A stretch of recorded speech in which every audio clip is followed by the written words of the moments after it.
Good afternoon, everyone. Let me take this opportunity to welcome all of those persons joining us via Zoom and the YouTube platforms. I'm your host and COVID survivor, Dr. Sherard Little. As you may be aware, have been celebrating the Health Ministries Week here at Andrews Memorial Seventh-day Adventist Church under the theme Optimizing Your Health, Pandemic, and Beyond. Now, if you're like me, you're probably tired of hearing about COVID. You just want it to be over and done with. But if you look at it, we have been at this for more than a year now. It seems like we keep on hearing about new strains, B117, and so on. We keep on hearing about new waves, a third wave and a fourth wave. We're living through lockdowns. This has been the third consecutive week that we in Jamaica have been in lockdown.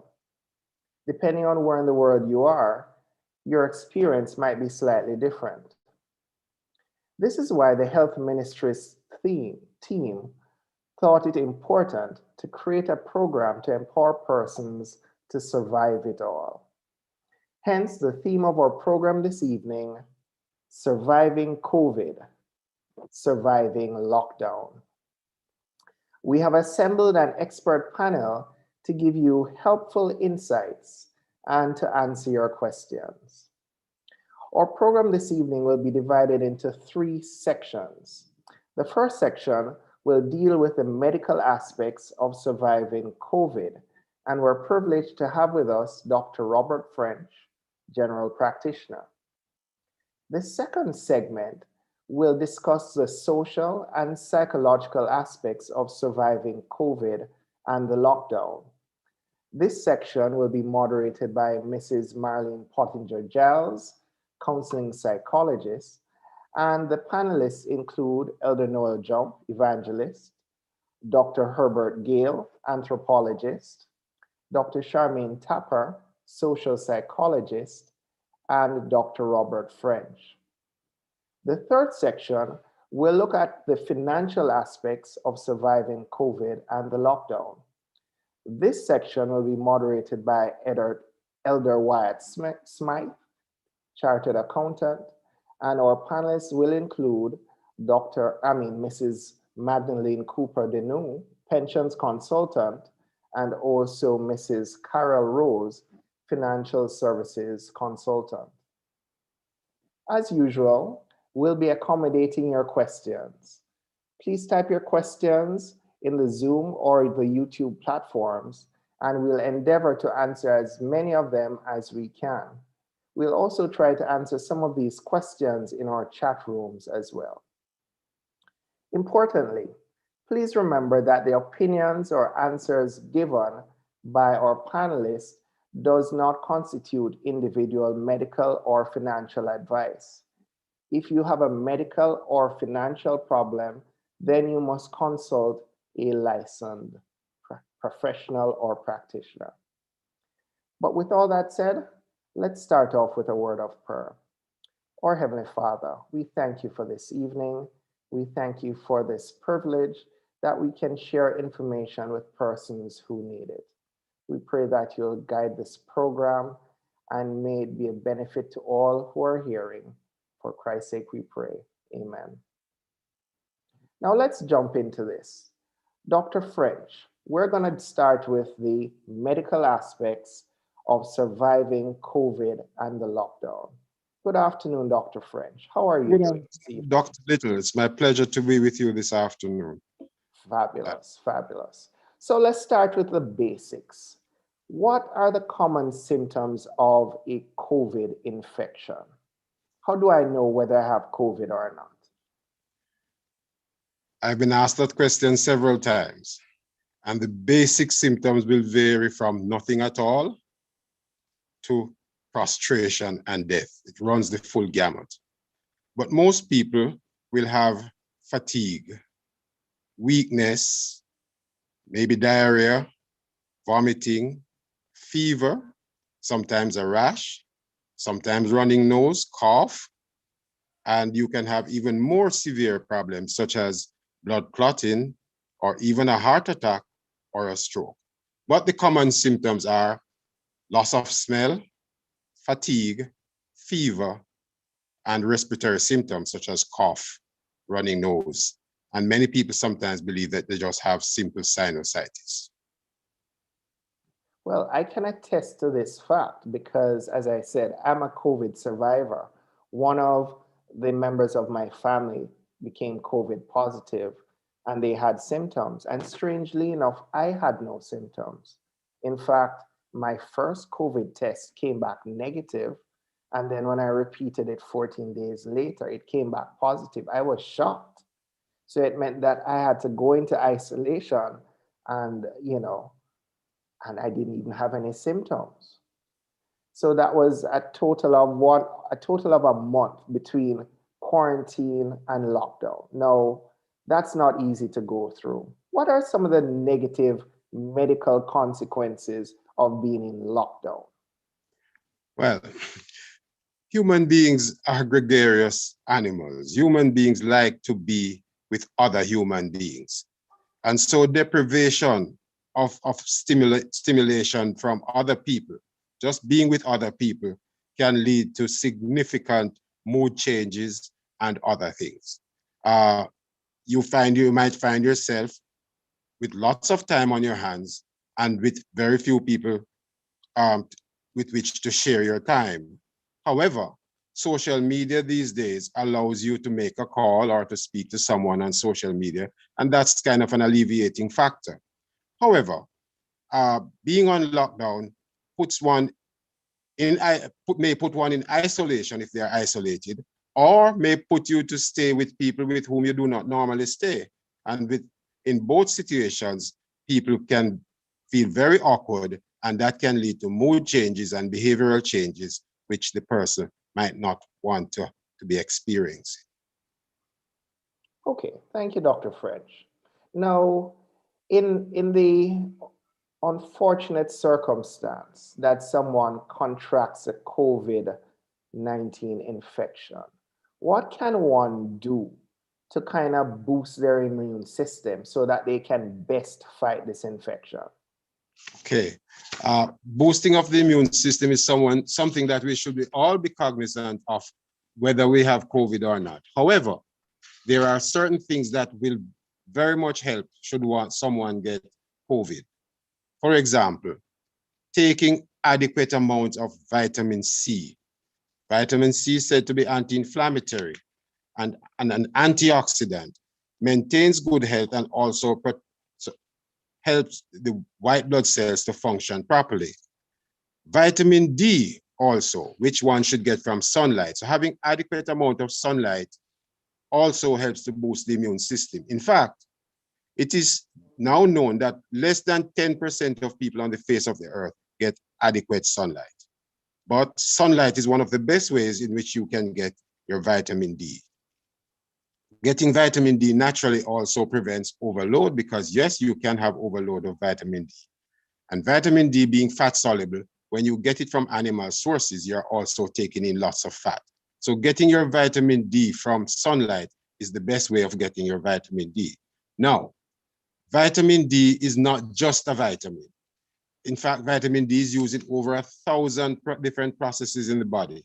And vitamin D is said to be a hormone in itself, which helps to regulate DNA multiplication and other significant reactions within the cell. Also, in the diet, you should increase your quercetin. Now, quercetin comes from onions, from apples, from green vegetables. So having your fulsome 2/3 plate of green vegetables with your onion is very helpful in maintaining a strong immune system. Further to that, quercetin also destroys viruses and prevents them from entering the cell. The action of quercetin there all is similar to what is now called monoclonal antibodies. It prevents the virus from entering the cell. So quercetin in our diet is very, very effective as part of our COVID strategy. There are just having good exercise. Now, exercise also helps to boost the immune system. And we recognize that a strong immune system is part of our best defense in preventing COVID-19 infection. Of course, overnutrition is a hazard.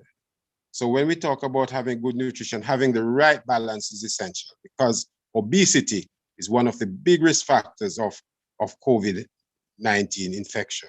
And we recognize that if we are on a lockdown and we are eating the wrong things, then obesity also will become a challenge.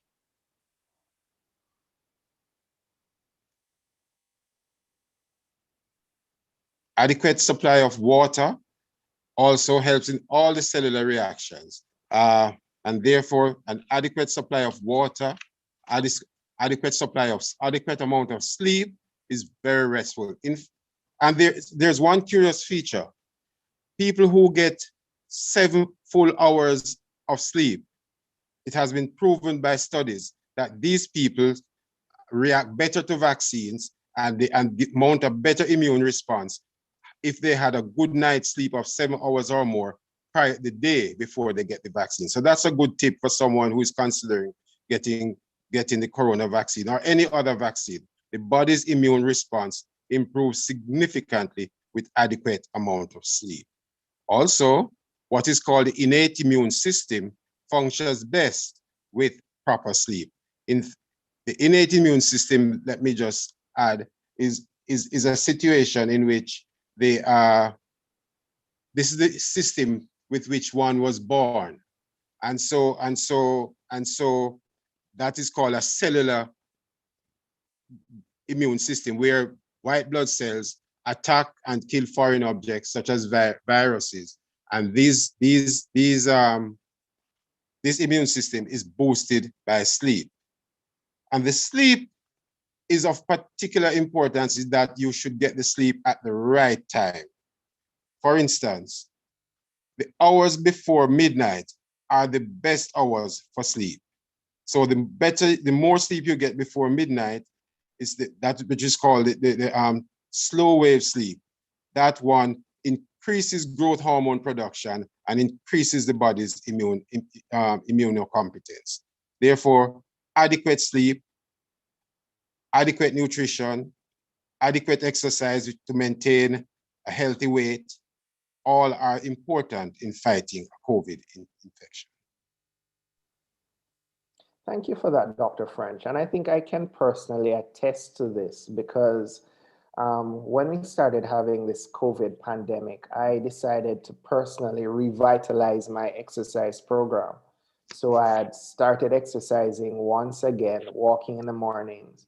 And I think this, along with the other pointers that you mentioned, the diet, the water, the rest, all helped me to fight the infection, thankfully. And trust in God. That is a key part of any kind of resistance to any kind of infection.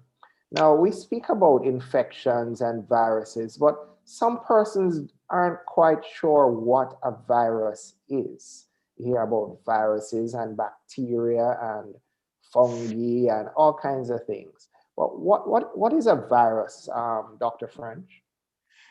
A virus is a very interesting particle. A virus is hardly a living substance. It cannot live by itself.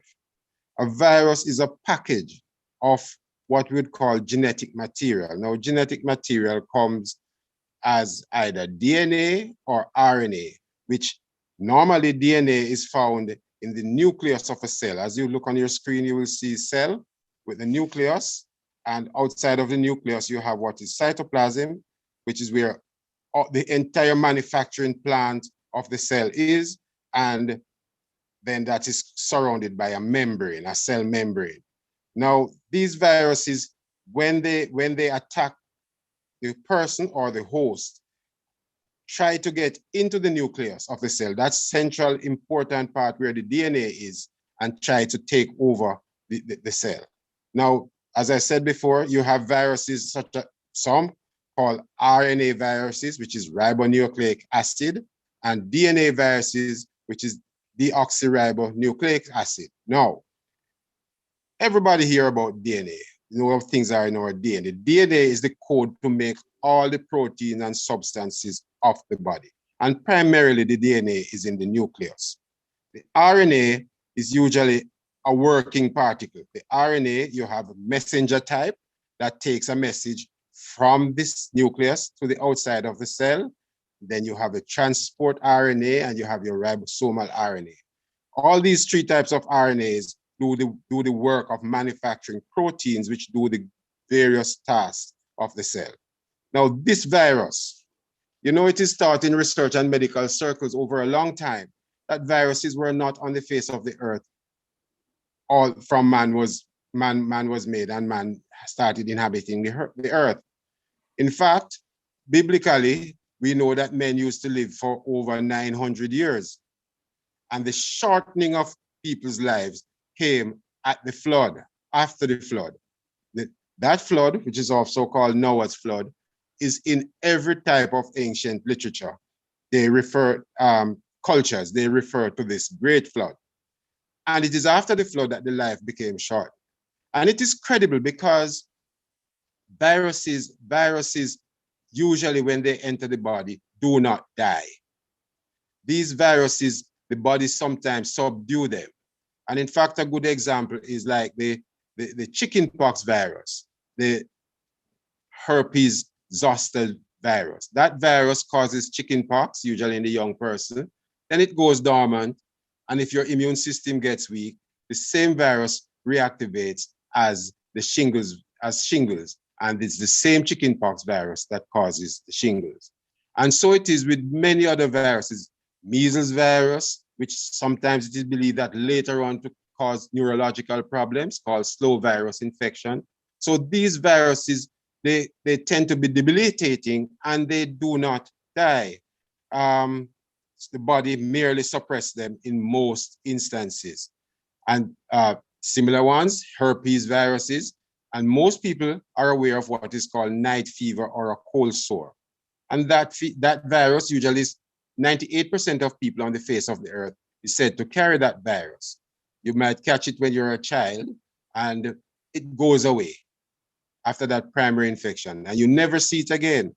And yet, if your immune system gets weak and you're going to get a cold or a flu, the virus comes back as what is called the night fever or herpes labialis around the lips or mouth or inside the mouth. And then you know that the virus is still active. So viruses are very tricky pieces of material, usually bound in something called a plasmid, a little packet of material. Now, this virus, when it gets into the cell, migrates to the nucleus by what is called a cargo protein. And this is where interventions can happen, because there are drugs that you can use to diminish or block the cargo protein, so preventing the virus from getting into the cell. The virus, though, when it gets into the cell, attaches itself to the RNA and starts to reprogram the RNA. You know, something called reverse transcription. Here, the virus dictates to the RNA what programs it should make, to the DNA, sorry. And then the DNA then starts to make copies of the virus itself, sends it out, and those copies inhabit the cell and usually destroy the cell and rupture and spread to other cells, and then you have your fulminant viral infection. So viruses are very, very, very debilitating agents. And in some quarters, it is believed that these viruses came with the flood to the earth.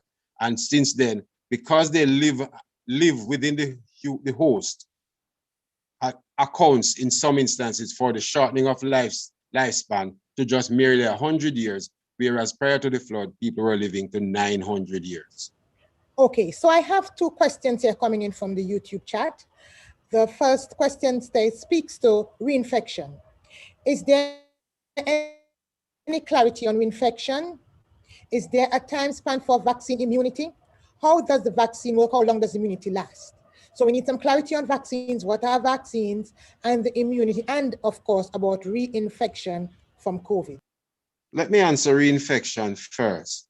Yes, there are many cases listed that reinfection does occur. Now, getting the COVID virus seems to confer some immunity.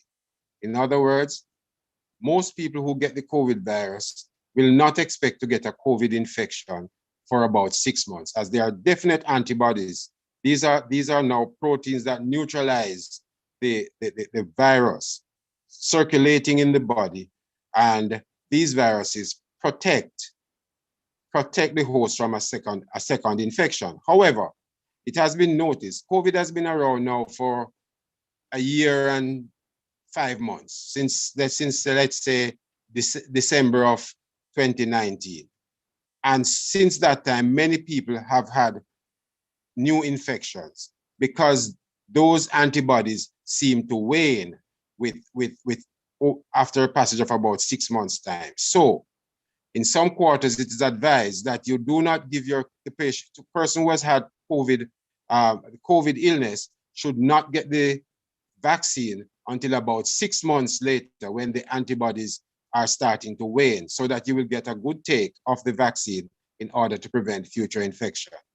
You'll see, if you were to give the vaccine while the person has lots of antibodies floating around, then most likely those antibodies would negate the vaccine itself by neutralizing the vaccine, and so the vaccine would not work. If you would repeat the other part of the question, if there's something else left. The next question, what is the PCR testing? What is the PCR testing? After you've mentioned what is the PCR testing and stuff, go back to whether COVID offers immunity and how, well, you said that already, how long it lasts. What is the PCR test? The PCR test is called a polymerase chain reaction. Now, that test is a test in which the DNA material is broken down. The substances, the swab is taken from the nasopharynx usually, and it's taken to the lab and it's broken down and replicated. And so you can test what virus it is found there by this gene sequencing and so on. So it's a very detailed test, very significantly complicated, but it is the most accurate test to test for COVID-19. This is in contradistinction to the antigen test, which is now what is called an immunofluorescent or immunochromatographic test. Basically, the antibodies or the antigen is attached to a system that makes it change color, whether it's positive or negative. And you can read that with a machine if it is immunofluorescent, or you can read it with the naked eye if it is immunochromatographic, or you can read it with a machine also. But it's basically a color-coded test, which is simpler and much quicker. Yeah, go ahead, Dr. French. No, there was a second section to that question from Dr. Conwell, so I'd like to hear it. Oh, how long immunity lasts? Immunity. Is immunity. Yes, immunity from COVID does not seem to give lasting immunity. But I'd like to say something about how the immune response operates. Now, the immune response, when an antigen is introduced, whether the real illness or a virus, you get an initial exposure. And when you get that exposure, there are no antibodies there. The body does not know the virus or the germ that enters. And whether you give it by a vaccine or it comes natural, you get what is called a primary immune response. In other words, the cells, the immune cells, the white blood cells, they will try to capture it, attack it, and a few antibodies are made because the body does not know this virus. Now, if you give a second dose, let us say 2 or 3 months later, usually 3 months, as is done with those little vaccines that we get when we're children, the DPT and polio and so on. When you give the second dose at 3 months, you get what is called a secondary exposure, and you get a secondary immune response. Now, in medicine, this is called an anamnestic response, where it is a big response. Here, having seen the virus or the germ for the first time, the adaptive immune system, now this immune system develops not with not when you're born, but usually, not before you're born, but usually up to about 5 years old. Now, there's a gland that is in the chest called the thymus gland. And that gland is very important. It works for about 3 years and then it disappears. Now, that thymus gland, it produces cells which go and populate your lymph nodes, your bone marrow, your mucous membranes. And this is called the adaptive immune system, or the T cell system.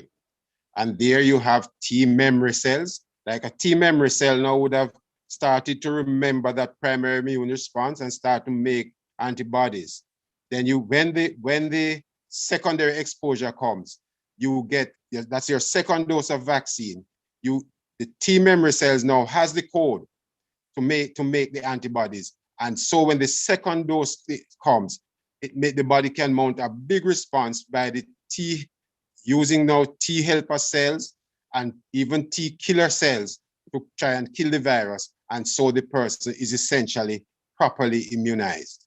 As you know, there are sometimes when you get 3 vaccines, like with the polio, and you still, the polio and the DPT, and you still have to get reminders. The immune system, you keep reminding your immune system. So you'll have gotten your DPT at age 3 months, and then 3 months, and then you get 6 months, 9 months, and then you go back and you get it at about 2 years, and you go back and you get it at 5 years, and you go back and get it when you're going to school.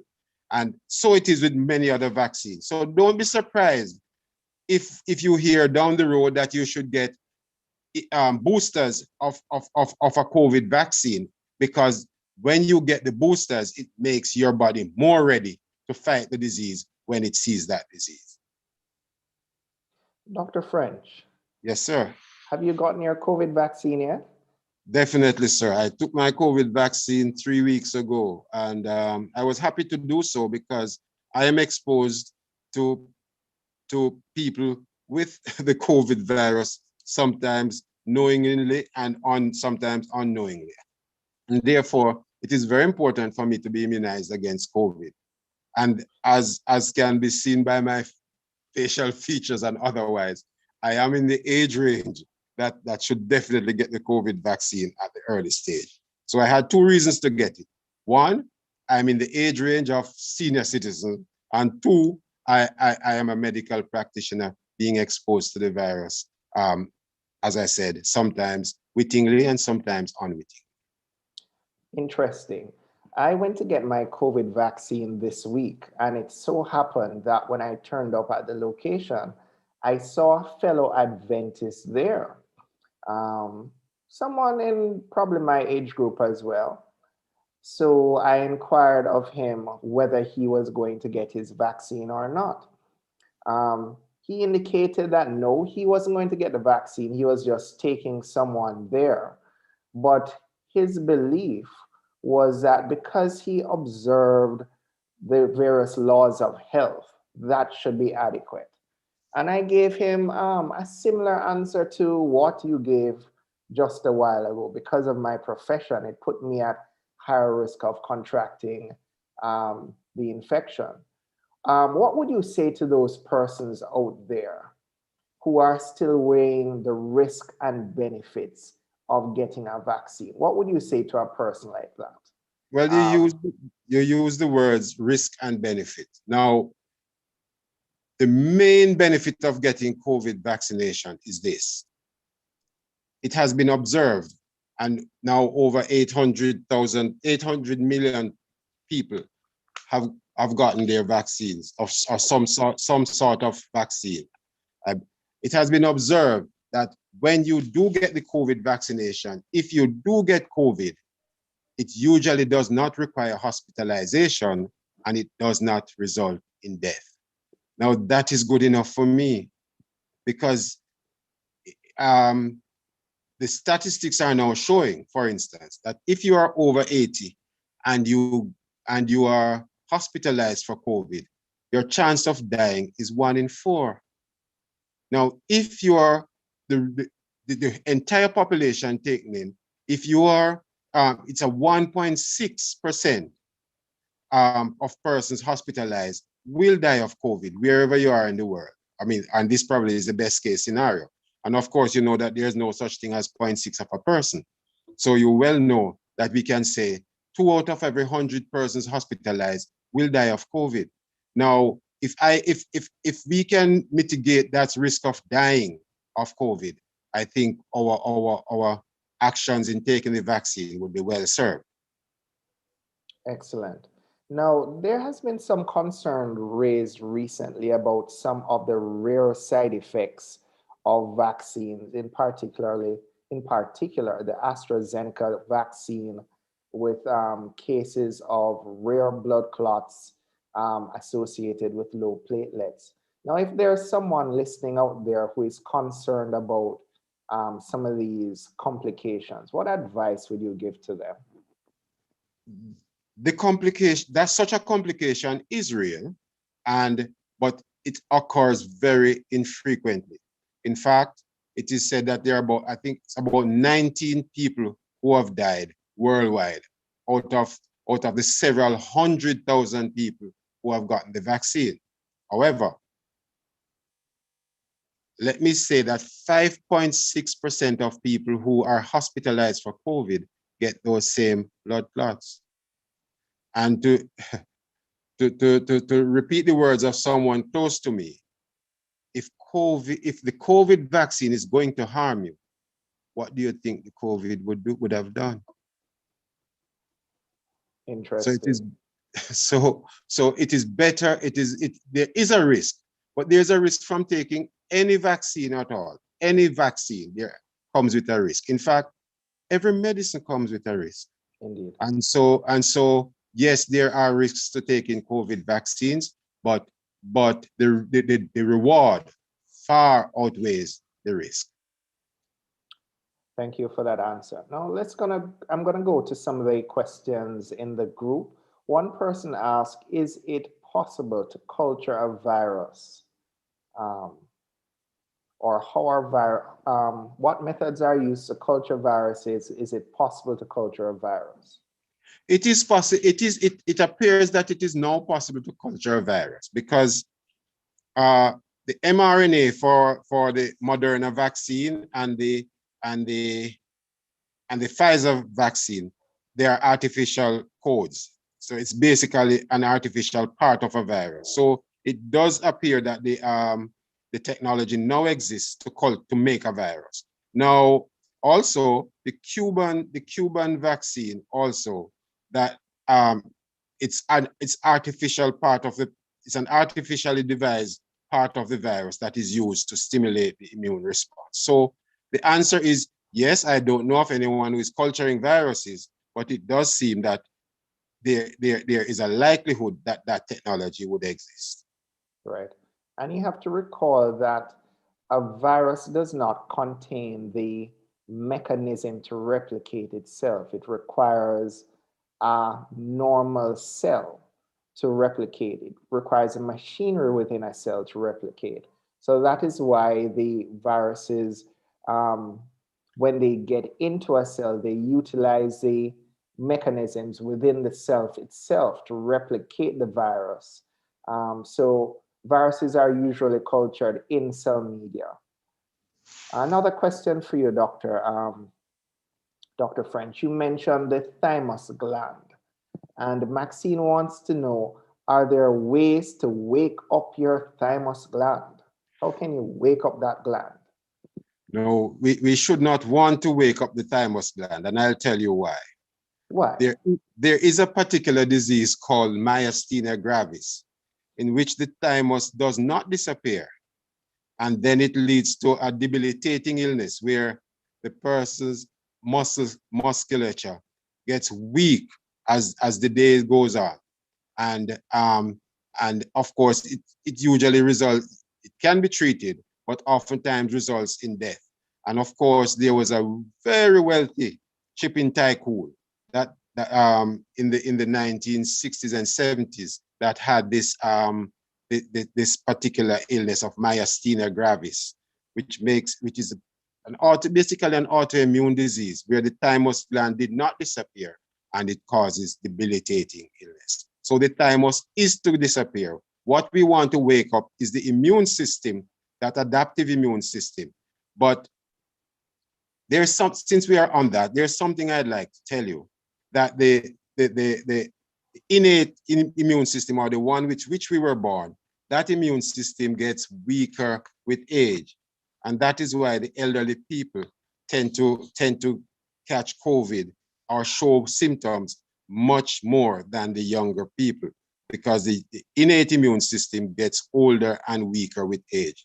The adaptive immune system, that's the one from the thymus gland, that one remains active, and in that instance, it is the one that is causing it is the one fighting the COVID, but also causes many of the problems with COVID. Let me explain.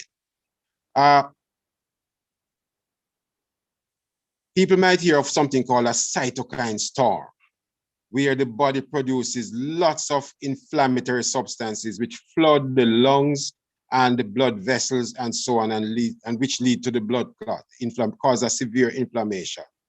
We do not want to wake up that T cell system more than it should be, because it is that very T cell system that when it's overactive or so largely activated in the COVID infection, that leads to the great inflammation, and we could call it a pneumonitis, for instance, where the alveoli, or the air pockets that exchange the oxygen in the person, get filled with inflammatory cells, inflammatory substances, and causes the distress of respiration and so on, and inflammation within blood vessels, which cause the clots and obstruction and heart attack and stroke.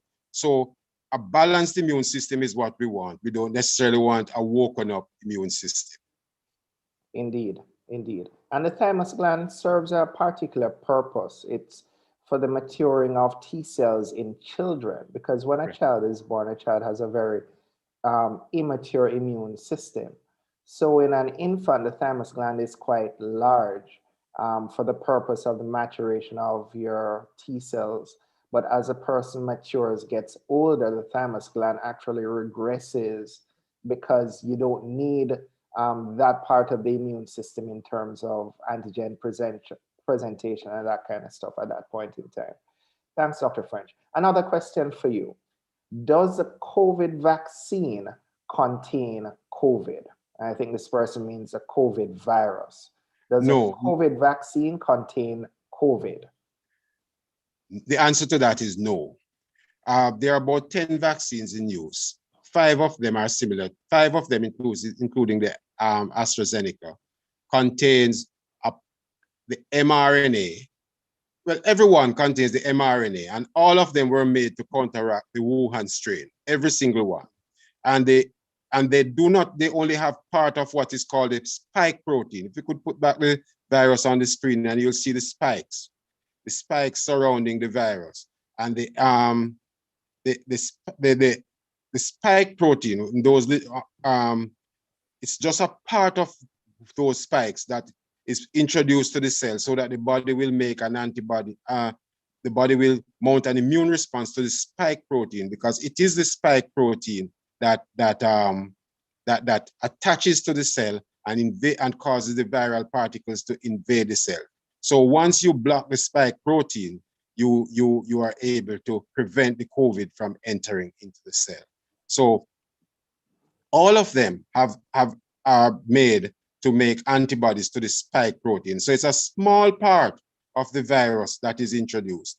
And in fact, some of the vaccines do use a virus as a vehicle to take them in, to take that little mRNA, to take that into the cell for the body to be introduced to the COVID spike protein. But in those instances, they have obliterated the part of the DNA of the virus that they use to do the transportation, such that that virus cannot replicate itself. All the body needs is to get a sample of this mRNA for the spike protein, and the body will do the rest when it sees spike protein. And this is similar to how the monoclonal antibodies work, that these are artificial antibodies made just to attach and negate spike proteins. So the short answer is no, there is no live virus being used or even a full virus being used, living or dead, in any of the vaccines. So to add to that, in the AstraZeneca vaccine, it's actually an adenovirus that is being utilized as a vehicle. So there are different kinds of viruses. So there are different groups or categories. So COVID is a coronavirus because of the shape of it.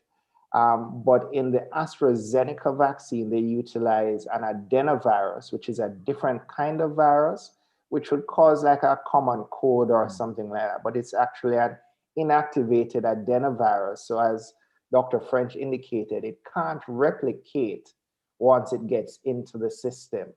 But the body recognizes the spike protein, which is made by the human cells because of the introduction of this adenovirus. And that's how the immune system is primed for future infections. Another question for you, Dr. French. Just lost where I was.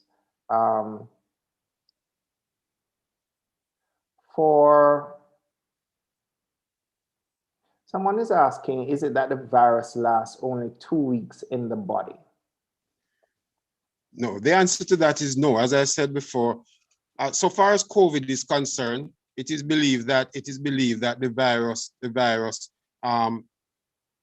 well, certainly viral particles can be detected depending on the tests you do and where you search for them long after 2 weeks. But as in the case with all viruses which we survive, we suppress these viruses. So markers for whatever virus you would have had in your lifetime from every one of those childhood colds. And remember now that little children get colds like every 6 weeks, 6 to 8 times per year.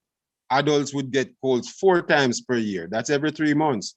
But every time, and these are the adenoviruses or rhinoviruses. But every time you get one of those, it stays there. Your body suppresses it, it goes to bed. And as I said before, it is believed that this is kind of suppression and things being stored up in our system might well be shortening our life from the 900 years to the 100 years. We don't know. But certainly the viruses usually are suppressed. The body is not usually able to kill them entirely. Okay, Dr. French, this is another interesting question, and I think this follows up on some research that came out recently. Opal is asking, for persons who have tested positive for COVID, will it cause brain damage later on in their lives? The short answer is that we don't know. What we can say, though, that there are a few other there's at least one other COVID virus, the SARS-CoV virus that causes severe acute respiratory syndrome. That one has been around for since 2002, and people have gotten it and survived, and so there's no report of those people having had brain damage.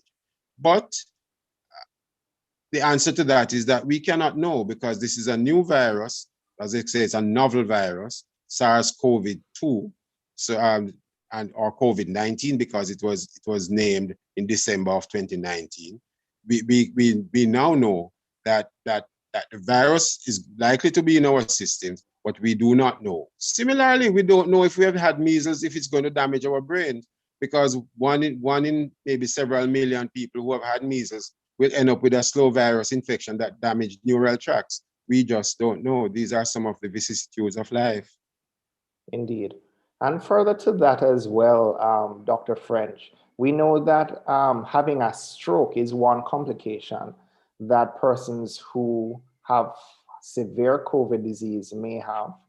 And also there is the phenomena of what we call long haulers, or persons who have persistent symptoms following COVID infection. And some of the symptoms which long haulers may have include loss of memory and inability to concentrate. So there is a possibility that COVID does directly cause some sort of neurologic injury, but I think only time will tell us the Well, extent. And we have to remember that it's not everyone who has a COVID infection is going to manifest all the symptoms. I will say, however, Dr. Little, that there have been several cases now where long haulers, having been suffering from this loss of memory, lassitude, fatigue, when the drug ivermectin is introduced, they get better almost miraculously within days. Mm-hmm. So it is not necessary that we're going to sit and think that a long hauler is going to necessarily just go on like that forever, or to go into further brain injury. There is the drug use, the use of ivermectin is now, and dexamethasone, and or methylprednisolone. These drugs are showing much benefit in just literally shutting off this long haul syndrome completely and returning people back to normal life. So we are not just left to the will of nature. There is medical intervention that is proving to get these people back to full health. A similar long haul syndrome exists with Lyme disease, and the same treatments literally snap these people out of these problems. So it is important to be hopeful, because the sitting and believe that, oh, my brain might go because of this, it is not likely to happen, because interventions are coming on stream even as we speak. Okay, interesting vaccine question. Al says, I realize many young people fear taking this vaccine because they understand it will affect their, is this virility? Yes, virility. Okay. Can you address this myth? Does the vaccine affect how virile young persons are? The long answer to that is no, and the short answer to that is no. In fact, it's the first I'm hearing about this virility problem. Let me say this. This is why we are having this program this afternoon, in order to educate people and to let them be able to understand the idea of viruses and vaccines and so on, so that they can assimilate, research, and be able to make their own conclusions. Because there are a large number of people, some of whom who do not even know what a virus is, they don't know what a cell is, they are out there purveying not only things about the vaccine, but in terms of long-term effects of both vaccine and COVID. And we must recognize that these people, it's called an infodemic. Everybody has a right to speak, and everybody speaks. But we should only listen to people who have been educated in order to be able to find out and to assess information, and then we listen to those. So listen to credible sources like your own doctor, like the World Health Organization, our own Ministry of Health. That's where we should get our information. And certainly, once you learn how to handle information, go and search for yourself. That is beyond a myth. It is absolute folly. And in fact, one of the rare side effects of COVID infection is erectile dysfunction. So you probably need to fear getting COVID more than fearing the vaccine. But that's for another discussion. And indeed, remembering that 2 out of every 100 hospitalized person will die.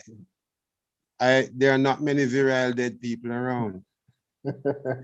Take the vaccine in order to stay alive. And that brings us to something called herd immunity. Let's just look at that first. We need at least 70% of people to be immunized against COVID for us to be able to go back out there and live normal lives as we had before. When 70% of the people are immune, the vaccine, the virus cannot find enough hosts to replicate itself and to hop through the population. And by so doing, if somebody does get the virus, he might not find another person like himself to pass it on to for a long time, in which case he would have dealt with it, or the hospital would have been able to help him, and so the thing is not spread around. We need to develop that herd immunity, so 70% or more of us need to be immunized. Let me just add another little point right here. There are many people who will not make the decision to take the vaccine because they are the kind of people who do not make decisions. They don't like to make decisions because they want to blame other people for their own, for whatever happens to them. So if somebody is giving me information on the vaccine, I'd like to know a few things about that person. One, are you married? In other words, can you make a decision now that you have to live it for a lifetime? Have you ever named a child? Can you make a decision now that you have to live it for a lifetime? Have you ever planted a tree? Can you make a decision now that you will have to live with for a lifetime? And you will find out that many of these people have never made an important decision in their life. They walk around just telling other people what to do because misery loves company. Okay, on that note, Dr. French, I am going to hand over to Mrs. Marlene Pottinger-Giles because the second segment of our program this evening is going to deal with the social and psychological aspects of COVID infection and lockdown. I think this is a very important thing that is important aspect that frequently is overlooked. So we have Mrs. Pottinger-Giles, who will take over at this point in time. The questions that we didn't address in the group, I'm going to try and go through and address some of those questions while our other panelists go through and speak about the social and psychological aspects of COVID and lockdown. Marlene, handing over to you. Okay, thank you so much. Thank you, Dr. Little. Okay, and welcome to this second segment of the program, Surviving COVID. In this section, as Dr. Little mentioned, we'll be looking at the psychological, the emotional, and the social implications of the pandemic. And of course, we want to look at some solutions, some recommendations as to how we can actually survive and probably thrive during the pandemic. We have three panelists, as you would have heard. We have Dr. Herbert Gale, Dr. Shamin Tupper, and Elder Noel Jump, speaking, giving some future predictions there. Dr. Herbert Gale, he is a social anthropologist and he's a senior lecturer at the University of the West Indies, Mona, here in Jamaica. He specializes in social violence, which has to do with gangs, murder, suicides, repeat killers, and domestic violence. He has over 20 years of experience living with and studying youth gangs and the transnational criminal organizations, both in the Caribbean, in South America, Central America, in the USA, and in Europe. He has actually impacted policies in 3 Caribbean states, which help to reduce the prevalence of social violence.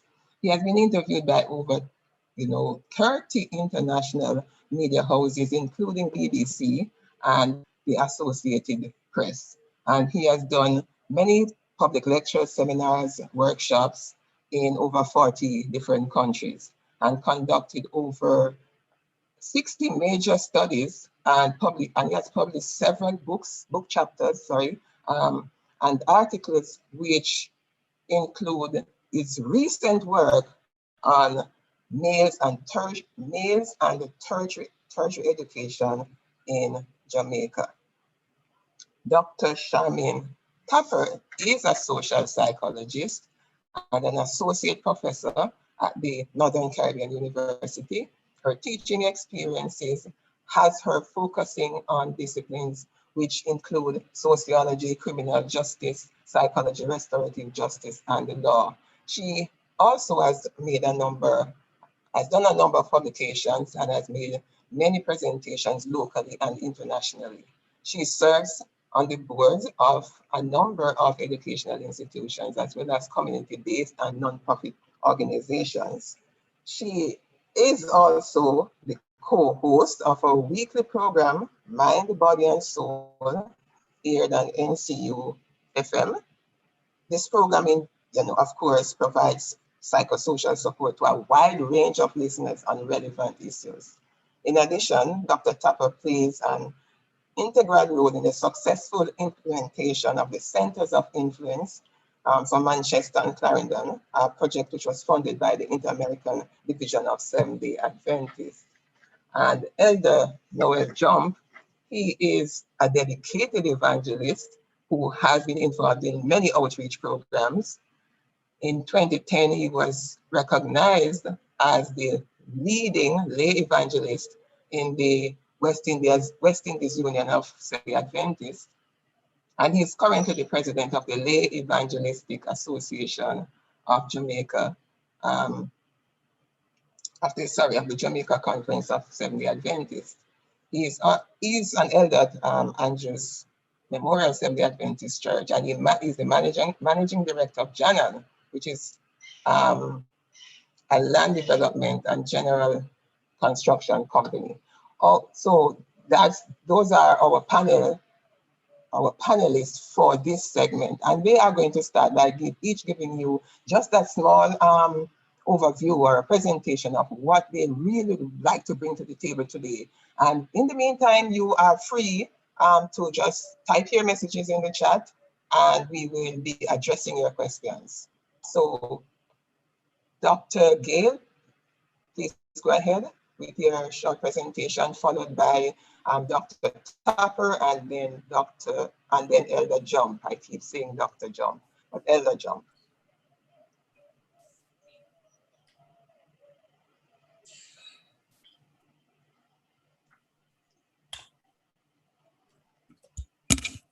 All right, let me say good afternoon to everyone.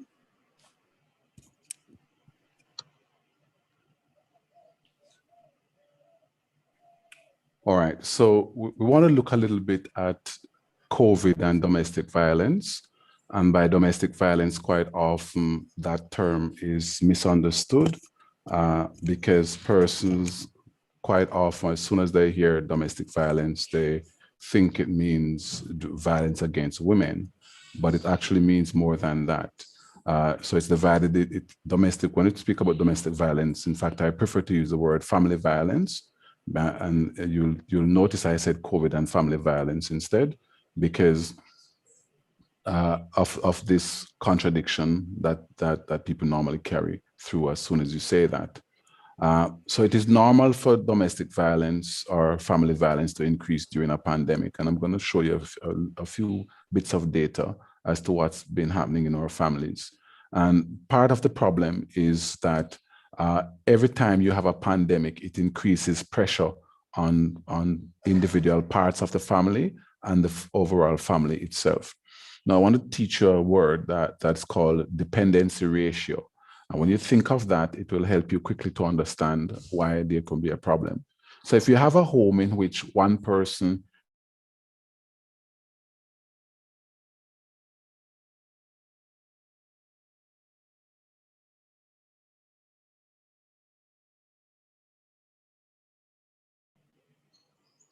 Dr. Gale, we are not hearing you.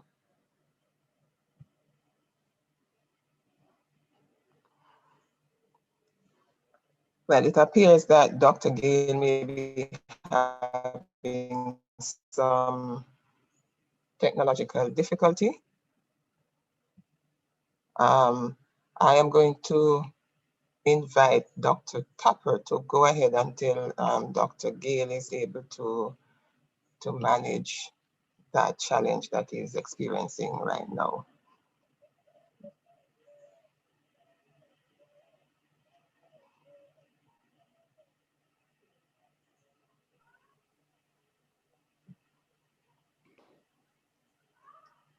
Okay. Good afternoon, good afternoon. So this evening, there are three areas that I wanted to look at in terms of, or this afternoon, in terms of how we can address some of the social and psychological issues that exist. I will just touch a little bit on an aspect of relationships, which is key in this time. My area looks a little bit on the redefinition of relationships. So what we're recognizing is that with the increased time and the stay-at-home orders, we recognize that individuals have to spend more time within a particular space, their normal space. So this unmasking of relationships and the root and essence of relationships then begin to occur the more time the individuals are staying with each other in a confined space, because there's also now a redefinition of space. So we're seeing a redefinition of space as it relates to your home is now also your work. And these boundaries being slowly eroded can create significant and would have created significant challenges. So studies have shown that since COVID, the onset of COVID, quite a number of relationships have become more strained, especially between parents and children, spouses, and even co-workers. So we can understand, particularly looking at the developmental life cycle, we can recognize how parents and children will now end up in conflict or relationship issues, particularly those within the age group of 12 to 18. So we know that at this time, using Erickson's developmental theory, the adolescent is now more interested in defining themselves. Who are they? This is the question that they're asking. And they generally go towards their peers in an attempt to create their identity. Now, with this lockdown, we are seeing that that contact that they would have with their peers have been significantly reduced and significantly impacted, because to a large extent, they are only able to make contact outside of the classroom or the online classroom. And when they are able to do this, there are quite a number of other challenges that they're encountering. So the support system that they had and the mirroring that they were able to get and mentoring that they were able to get from their peers has now been significantly reduced. And this causes a sense of a loss of identity. And so you will now notice that your teenager, you already would have had challenges trying to understand your teenager and wonder, how did my sweet child, turn into this teenager? Like, I don't know who this person is. You are now more likely to experience a greater gap. And so this will add additional stress towards this new environment that has been created because of COVID. So a quick suggestion, and we recognize that this is important for both the redefinition of space and the redefinition of relationships. One really has to now go ahead and say, okay, we are going to, in this limited space or this space that we have, recreate spaces and name them as such. So we would have seen how persons have been creative enough to turn bedrooms into offices, etc. But you also need to consider other areas. So individuals need a place of leisure. They need a place of quiet time. They need a place that is considered communal. And we have to be able to respect, after creating these spaces, be able now to respect these spaces. Once we have created these spaces, and that may include outside when we don't have a no movement day, once we have created these spaces and we're now respecting these spaces, we have to ensure that there is that common area where persons are able to communicate, to speak. Communication has been significantly impacted because of this that we now have to come into. So a safe space where individuals are able to indicate and declare, this is how I feel about a situation, this is what I need in a situation, is essential in terms of redefining a relationship. So you'll recognize now that children and parents can now indicate, yes, this is why I'm not happy with you. I am feeling uncomfortable, I'm feeling overwhelmed because you are not doing X or you're not doing Y, whether as a child or as a spouse. And so this kind of setting is necessary. Within some Christian households, this space, this common space, can be found at your dinner table or in your worship area, whatever your worship room is.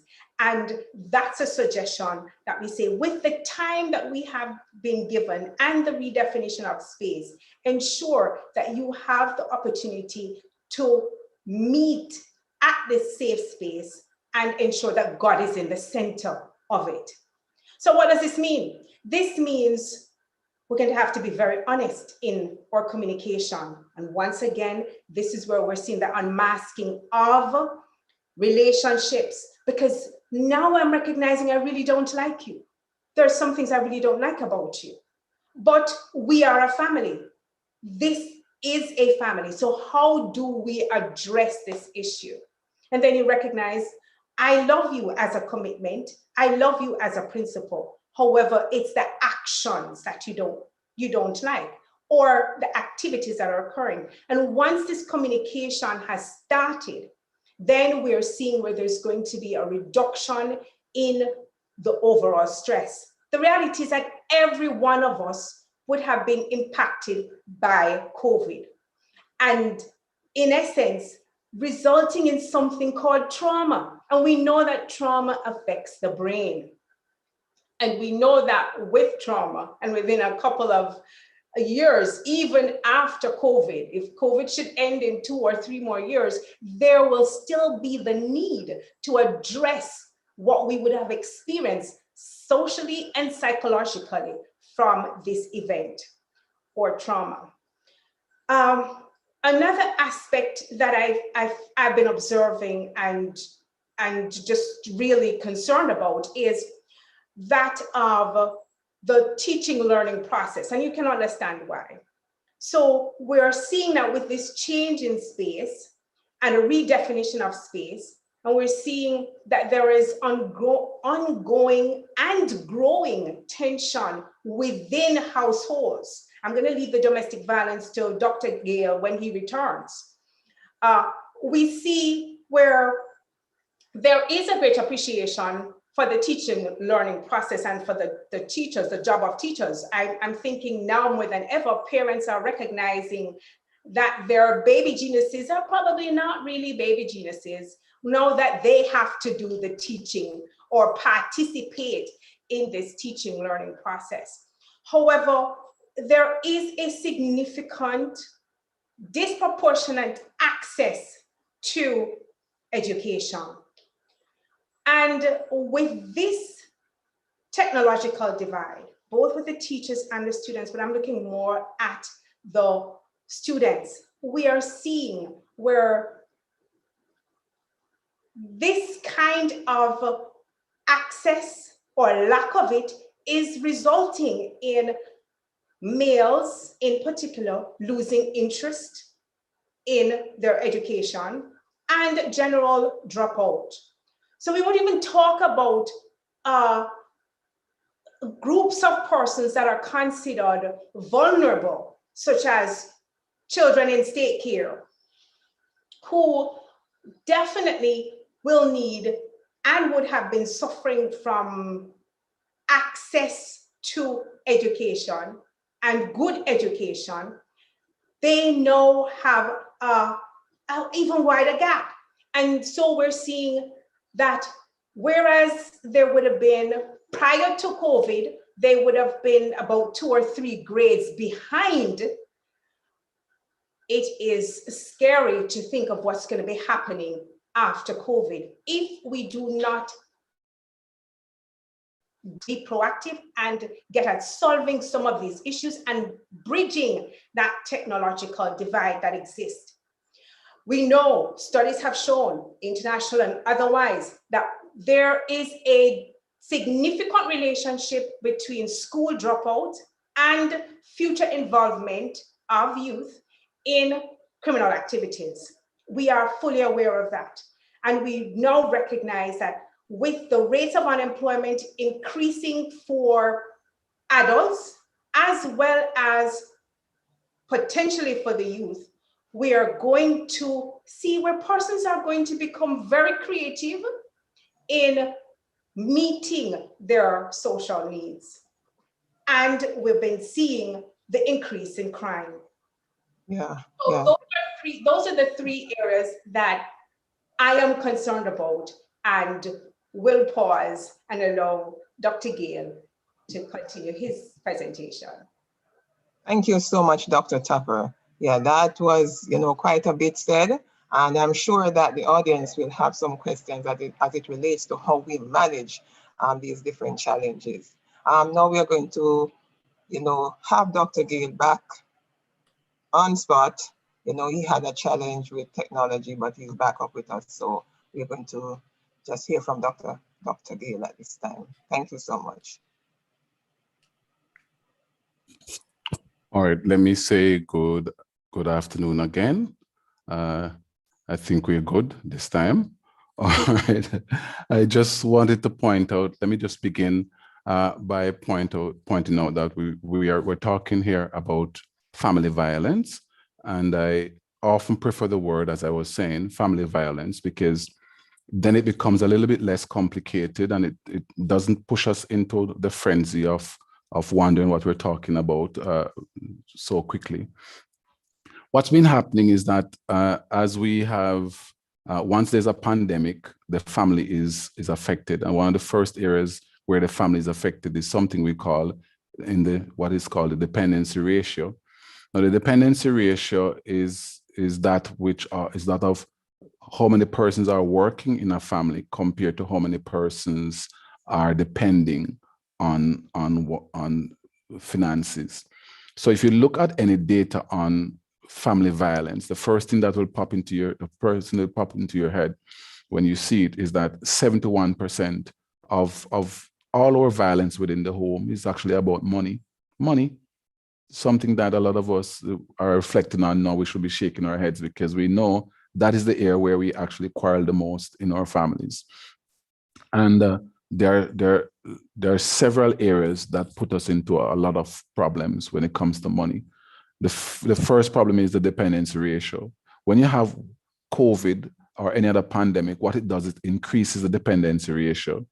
So if Sister Giles gets a call from a cousin to say, we're begging you, sis, a little bit of the money you have up there in Kingston, and she attempts to help that family, it puts pressure on her family because now, even though that person doesn't live in the house, the dependency ratio, the real dependency ratio has increased. And once the dependency ratio gets beyond three depending person on one working person, that's going to create a lot of stress. And stress leads to words, and the words may not be so kind, and that can lead to conflict within the home. But then there's another problem we have to look at as we look at this problem, and it's gender expectation. Now, one of the things that people haven't understood is that they think that because there is this awesome amount of gender development in the Western Hemisphere, especially, that it means that men are no longer the breadwinners. And I hear that myth every day. And what is fascinating is that, and I don't have enough time to show you, but what all the studies done in the UK, here in the Caribbean, even by my own students, what they've found is that even when the average woman will say, I want all these freedoms, I want all of these things, and I want to be ameliorated from patriarchy, and I want all of these things, the answers and the energy does not flow as nicely when the questions come, are you willing to pay half the bills? It's one of the most hilarious study we've ever seen, where literally the number of women who claim the right to equal power drops by over 50% immediately when you ask, so with this power, are you going to be helping with the bills 50% now that you have more money and so forth? Then 50% of the women revert to patriarchy and say, no, it is the responsibility of the man to pay the bills. And so we're in a transition, and this transition is bringing a lot of violence, because the reality is really, if a person is earning equal amounts of money in a home, that family has to sit down and create some degree of partnership that addresses this money. And that is why it's 71% of our families that are getting into trouble over money. I want to share something. Let me see if we can share. And I want to show you a diagram quickly. So here's one of the problems we keep having. That's the male brain and the female brain. It's very easy to identify. This is about the multi-site emotional frame of women and men. And quite often, and as you look at this, you begin to smile in your heads. And I know the women are kind of having a small laugh at the men, and that's fine. The emotions in men are found in one hemisphere, and it's very undeveloped compared to that of women. And so it's usually fascinating when a woman expects a man to understand the same things that she understands emotionally and relate to the children in the same way emotionally and be physically and emotionally present, when some of them really, not just neurobiologically, but have no training to understand what is happening emotionally around them. And so we have to be very careful about our expectations. So the financial expectations of men and women and the emotional expectations of men and women sometimes are quite problematic. And in an environment in which there's increased stress, this becomes very problematic. This is just simply showing you how violent Jamaica is. We're the fourth most violent place on earth. And this shows you our death. But this is where I want you to spend 90 seconds with me. Do you notice that family violence, family rivalry accounts for 4% of the women who are killed in Jamaica? And we often take this 4% very lightly. This is where we spend the bulk of the discussion. The 21% that are killed by men, that's the one in orange, where a man kills a woman. 99.9% of all discussions in the media when it comes to reasons women die are spent on that 21%, rather than looking at the whole picture. But I'm intrigued by this 4%. A lot of it fought over family land, fought over whose children get too much money. And it's an area that I've spent a lot of time, because I believe in spending time looking at all of them, all of the areas. So let me just stop sharing and get back to the rest of the presentation. So we want people to begin to focus a little bit more on the family itself. You know, it will be very sad if, when we look at violence in the home and we go by religion, that we find 4% of women who die having any relationship at all to do with Adventist homes. And this is something I've been saying to persons, that as Seventh-day Adventists, we have to begin to spend some time being honest with ourselves and begin to look at the issues in our homes a little bit more seriously. What do I mean by that? There are several things, and I see them being worsened in COVID. There are several things that churches have to, including our church, have to begin to pay attention to. We seem not to tell our children to pay attention to the history of the families they get into. And that's something that is very, very important to me and to anybody else who has a daughter or even has a son. We keep reminding people that when you see an issue of domestic violence, it is sometimes over 60 years in the making. Let me take my time so that it's clear. In other words, people literally pass on, right, to other family members the idea and the efficacy, meaning how valuable violence is. And that sounds weird. So let me take my time and explain that. There are some persons who get things done by way of violence. And if they get things done by way of violence, that means that violence for them is effective. Doesn't mean it is good, it doesn't mean it is healthy, but for them, as soon as they open their mouths and they shout and they scream, people comply. One of the things I've been saying to persons that within your home, you have to begin to teach your children the efficacy of non-violent ways of getting things done. So if your child comes to you and says, "Mom, please," and so forth, that's a better scenario to allow the child to get what they want than when the child begins to scream and roll on the floor. I'll never forget when my daughter was very young and we were in Mega Mart, and she threw herself on the floor and was rolling all over because she wanted a sweet. And I went down on the floor myself and started rolling with her, and everybody started laughing. And my poor daughter, 4 years old, was mega embarrassed. She hasn't done it again. And people were saying, "I would have given her one lick, you see." And I said to them that, which one do you think is more effective? I bet you my daughter will never do it again because the poor thing is so embarrassed.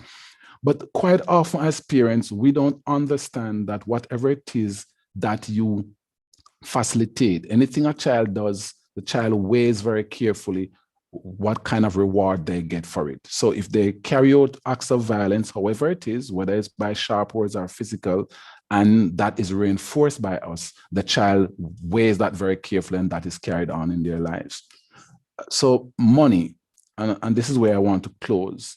I want everybody, I could go back to sharing screen, but I don't want to take too much time. I want to share some information with you.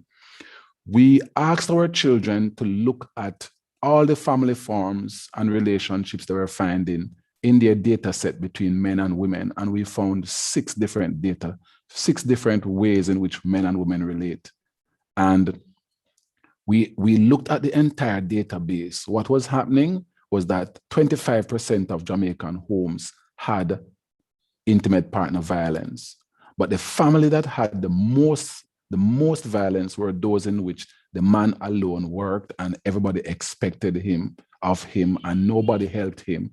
And he would just simply explode. He would harm his children, he would harm his partner, he would just harm even people at work. So those families we are certain of don't work. And I've been saying to families, even if the man alone works, he needs to have a support system around him. There needs to be an arrangement that says, while you are doing that, then I am doing this, and there is still a partnership. Then there are those families in which they are clearly in transition. These are mostly very religious women who are then sent to school. Interesting, follow carefully. These are women now who want to have all the P's from men, as in the protection, the provision, and all the other P's. And you can go and spend some time looking at this, but they themselves won't contribute. And we see that above the line of the 25%. And then there are this emerging group of women who have this absolutely fabulous relationship with men called partnership. Partnering that you work together, you respect each other, you're best friends. 3 words, 3 requirements. When I ask you who is your best friend, it should be your partner. When I ask you how are you going to relate to your bills, if both of you are working, it should say both of you. If one is working, there should be an arrangement to say what is the value of my not working, what do I contribute? Because that's how human beings weigh things. They weigh whether or not people around them are being fair to them. And when we check all families that have partnership, the domestic violence ratio is 3%. Only 3% of families in which people are best friends and work together and respect each other and do as God says are going to have any form of domestic violence. And by the way, that number did not increase under COVID. COVID did not worsen those because they became closer as friends, because now they're trapped together in one house and can't move around. So the besties syndrome come out. While what we found is that the ones that had fractious relationships, those have become worse under COVID. God bless. Okay, thank you so much, Dr. Gale. Very well, very interesting information there. And I'm sure that we want to come back to get, to find some answers from you. I'm sure that your presentation has raised some questions, generated some interest, and I do have some questions that I would like to ask. I mean, if the audience does not ask those questions. So thank you so much. And we just hear briefly from Elder Jump at this time, and then we'll go straight into our question and answer segment. Good evening, everyone. I have been listening quite keenly to the presenters thus far. It is amazing the various ways in which human beings demonstrate who they really are. And so we thought that it would be vitally important for us this afternoon to underpin the conversations, the discussions, with the fact that God it is that created the human being. And so this God who we serve created us. We didn't come here by chance. We came here by his choice. No wonder the Bible tells us in Genesis chapter 1 that the Lord God decided that he would make man. He said, let us make man in our image. In the image of God created he him, male and female created he them. Notice when God made the human race with two genders, they were in partnership. And each one was made to supplement and complement the other in a social environment, in an environment where a relationship existed and was developed between Adam and Eve and God and the human race. But listening to Dr. French earlier, I was moved by the presentation and was drawn to a passage of scripture found in Psalm 139, verse 14. It says, we are fearfully and wonderfully made. It is this appreciation of the fearfully, wonderfully made person that has caused a degeneration in our family relationships and has caused stress within the families. Much of what we see today are not new factors. Much of what we see today are factors which were known even 50 years ago, meaning that there were families under stress then. But what we found was that in times past, the value of human life, the value of the person, the value of who we are, as a matter of fact, the respect that was given to fellow members of a family, of a community, helped to fashion the identity of each person within that family type and family group, to the extent that there was a value for life, there was a value for the human being, there was a value put to the family's identity and what the family stood for. And under stress, the family was better able to cope with lots of the same things that we're seeing, because there was always violence, there was always money problem, there were much of what we're seeing. Children, not all children went to school, some had to stay home in order for others to be educated. So we're seeing different manifestations of the same symptoms that were there before. And what I'd like to tell us this afternoon is this, that when God made man, in Genesis chapter 2, he says, he formed man from the dust of the ground and breathed into his nostril the breath of life. And so the value of this person to God is something that we as a generation worldwide seem to have forgotten, because by our not valuing human life and humanity, it has caused us to treat each other in ways that are really different and are violence and all its trappings. We see them coming forth in stresses such as the COVID situation. One last point I'd like to make. I remember when Gilbert affected Jamaica, and there was no electricity, there was no water. We hardly went out. After work, we had to come back home to a dark home. We used our home sweet home lamps. And I realized that people talked more in the family. We were able to appreciate each other more. in the family, because some of the attractions, and which I would call distractions, were gone. It is this new dimension which has seemingly crept upon us, that we have come to a time and place where we have undervalued the value of a human being. And social media, as good as it is, could have been contributing to this separation of families, in the sense that I've watched people in a room, 6 people in a family in a room, and 5 of them are on their tablets. They are not talking to each other. They are not relating to each other. And as I complete this, God is saying to us this evening, I have come that you may have life, and have life more abundantly. God wants to give us a quality of life which no human being can give us. It is for us to come back to basics, to the time and place where mother and father would take children to Sunday school or Sabbath school, as it may have been, so that people understood the value of the moral fabric of the human being. This is what we need to talk back and talk around and talk to those who are in authority, to help each other, to encourage families to go back to basics, understanding the identity of your own families, understanding the respect that should be there, and by God's grace, we'll be able to address a lot of the ills that we're seeing in society just now. And so I do not want to take up my 7 minutes, because I realize there are questions, and so I'll hand over at this time. Okay, thank you so much, Elder Jump. And you have said some very relevant things this evening. I'm sure that the audience has some questions as it relates to that too. We want to know how we can find some solutions that are relevant to this era in which we exist.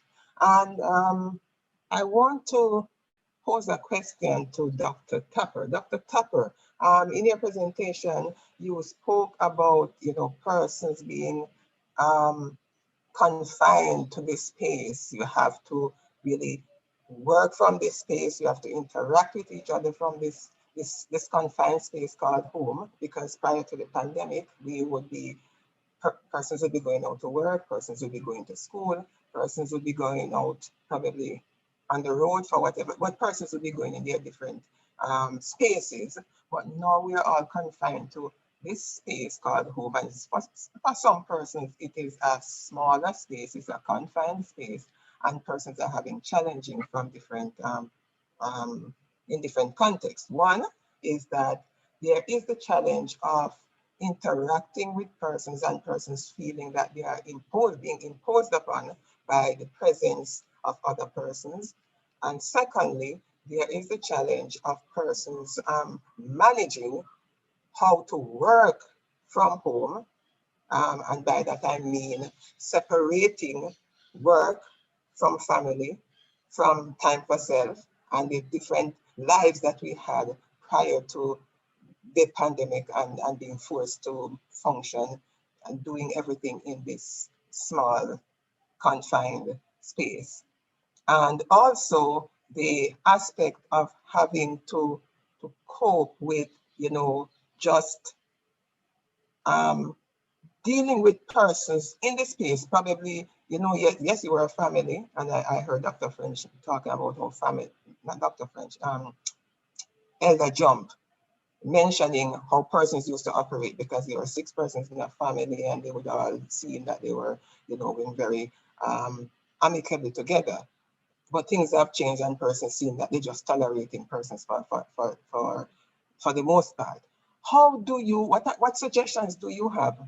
And in persons coping with these, that is, with the relationship issues, as it relates to the lockdown and being in the space, working from home, and as well as the managing, maintaining some healthy boundaries between work, home, family, and the rest of our lives, as well as, learning to deal or to cope with other persons being, in the same, in our space.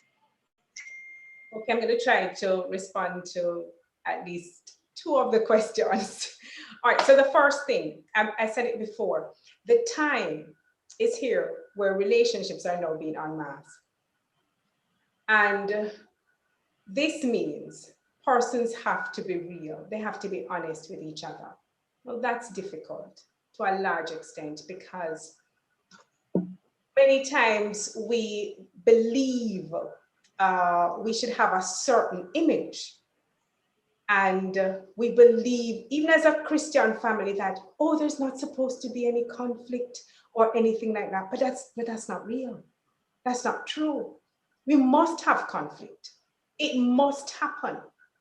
And we need to be able to get to a place where we can speak to that without fear. No, here it is, you're going to tell me what is happening and how you feel about something that I would have done. In order for the family unit to be strengthened, in addition to being honest and open, we have to practice something that is so difficult, but so necessary, and that is forgiveness. Forgiveness. If we are not forgiving each other, and this is what happens with most families, and when pre-COVID, you said something to me, you did something I didn't like, I get over it in the sense that we don't talk about it, or I might say something, but then by the next day I'm going to work. By the morning is here, I'm going to work. And I spend more than 8 hours there. And so I don't have to deal with this issue. And so I put it one side, and then it continues to grow because other issues come on that particular issue. And so we need to be able to forgive. And I have found that the family altar has served to strengthen families. That is simply if we're guided by the one biblical text that says, before you come to me with an offering of prayer, of praise, any sacrifice, if you know that there is an issue that you have, or somebody may have an issue with you, and that's right there in the family, get up, go solve it, and come back. And so I would suggest to families that you commit to having family worship at least once per day, so that if there is an issue, you can at least start addressing that issue, and then you can go to God. So open communication, recognizing families' developmental stages and the members of the family, their developmental stage, that's also very important. So for your youth, you want to give them space. You want to recognize the space, but you don't want to be too far away. If you have your parents with you, elderly parents, you give them their space as well, but you also need to recognize that they're going through a particular phase that may be one of, I need to claim or hold on to my previous life, which may not be actually realistic in this space. So an awareness of everybody's developmental stage is also important. And now you can do things online. You can go ahead and do some quizzes online to see what is happening, where you are, what your stage is. Another thing I think that's very important is understanding your love language. If you know your love language and you know your family members' love languages, then you'll be better able to speak to each other. If you are not aware of their language, you are not going to reach them. It's as if you're speaking to someone, you are English speaker, but they are not. And you're talking to them and you're telling them everything, but it's not, the communication is not getting through. So it's not effective. It's not effective communication that's occurring. So you really want to, as I said, just be real, have that safe space, go ahead, invite God into that situation, ensure that you have a heart of forgiveness, practice this communication. I remember when I was growing up, my mother at least once per week or once per month would have a family discussion where everybody needed to say what they liked and what they didn't like about her. And you were comfortable enough to do this, knowing that after you would have said your piece, it would not be held against you. And that's something that we continue within our family as well. So to speak to the family issue, that's something that I would talk about. Understand also that you need your space and your spouse will need their space as well. So that's something that you need to consider. In addition to scheduling events, now you're in each other's space. There are lots of things that you can do to make the time pass and make the interaction not as painful, and get the time to know more about each other, because we would have lost some of the time. So family nights, movie night, reading, a cuisine night. So someone can be in charge of the Italian night or whatever it is. Find things to do together as a family. And that will be some of the factors, some of the things that can help to rebuild the family while you are rebuilding the family altar. The second question spoke to the boundaries and how we are able to work from home while maintaining a balance, because balance is important. And those who are working from home, because we don't, a number of things are happening. That separation between home, work, and leisure now becomes very fuzzy. Yes. Reduced. Pottinger, you want to probably mute your mic at this time. So because the boundaries have been eroded, we recognize that there is a carryover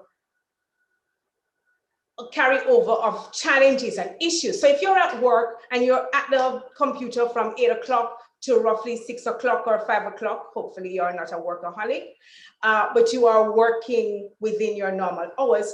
And if pre-COVID you were able to drive from work, having had to deal with a hard day at work, you're able to drive from work to home, you'd have had that time to go ahead and vent. You'd have had that time to compartmentalize successfully, hopefully, all the issues that would have been occurring at work. And then by the time you get home, you can take off that work clothes, work idea, work persona, and then take on that family persona. So with the absence of us moving back and forth like that, you now have to create a signal to indicate the transition from one space to the next. And that can be done in a number of ways. You can have a song that you, first of all, before you get to the song, you want to have a schedule. You want to have a strict schedule. If you need to use an alarm to say, okay, it's 5 o'clock, I'm finished, then use the alarm, use your apps. Once you've arrived at that time and you're transitioning to the other space, use a song, get an activity, do something to signal the break. Sometimes it means getting up at 5 o'clock, get up, turn off the light, turn off the computer, close down the laptop, do what you need to do so that your brain will recognize I'm finished now and nothing else is going to be interrupting at this, because I have now closed the work office. I've now closed that workspace and I'm moving on to the next space. And sometimes you may need to be, if you are a workaholic or if you're someone who says, okay, no, I need to finish this, even if it's not time, even if it's past the time, then you probably need to commit to something like having a pet, and you need to feed your pet at 5 o'clock, right? And if you need to feed your pet at 5 o'clock and your pet is not aware of this, then they're going to start making noise if it's a dog, etc., and say, okay, yes, so this helps you to move. Another thing that you must do, and this is just continuing with the first session, you need to get up. If you are seated, studies have shown that sitting increases your likelihood of death. Excessive uninterrupted sitting, 6 to 8 hours, is going to increase risk of colon cancer, diabetes, a number of things. So you need to be able to get up and move. The reality is that you want to change your position after an hour. Sometimes you may need to get a standing table. And if you think back when you were when you were at school and you had real recess time, you had the ability to get up and go. Think about it also. If you were at work, in your traditional work environment, if you needed to get something printed, you need to get up and go and do it. So remember that you need to move. This movement will serve to increase your lifespan, and it will also give you the opportunity to remove from that screen time and reduce the screen time. We know that later on we're going to be suffering with vision problems, etc., because you need to be practicing to reduce that screen time. And another thing, while you're seated, you want to, even if you're seated for some time, you want to include an exercise program. I heard Dr. Little saying, yes, he is now recommitted to exercising since his contraction of COVID. This is something that we must do if it is that we're going to be working from home. So the final thing here, you want to ensure that schedules exist. So if you have a number of devices or just one device and you know you need to be sharing the device, or you need to be sharing the hotspot, or you need to be sharing the space, set up a schedule. Work on that schedule so that this will serve to reduce the anxiety, and it will serve to reduce the stress associated with sharing that space. So I'll pause there and allow someone else to take over. Okay, thank you so much, Dr. Tupper. Well said. And on the issue of forgiveness, I just want to add something to that. That forgiveness is really not about the offender. It's really about the forgiver. So the offender does not necessarily benefit from your forgiveness. You are the one who benefits from the forgiveness. So know that you are the one who is being impacted. You are the one who will be better off for forgiving. Okay. And so thank you. I see, okay, so there are some questions here, and I want to ask. So there's a question about how would you address the issue of dependency when the woman is the breadwinner or making the money?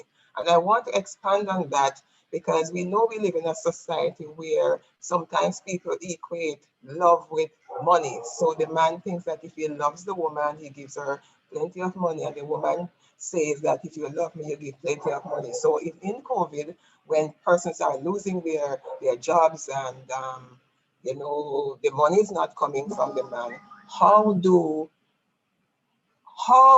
we manage that when the man starts to get the you know, the nagging? And I want to say in Jamaican term, I know I'm on YouTube, but I want to say get the cuss out because there's no money, and you know, the love is being withheld because there is no money, and he gets frustrated, he gets angry.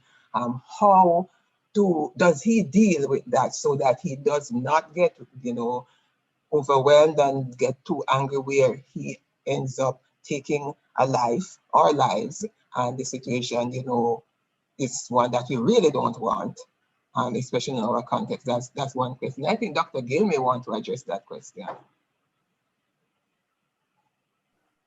All right, let me just say evening again. Let me begin with looking at the data in Jamaica, because Jamaican women are ranked #1 in terms of leadership in the entire world. What does that mean? What does it mean when the World Economic Forum ranks women in Jamaica as #1?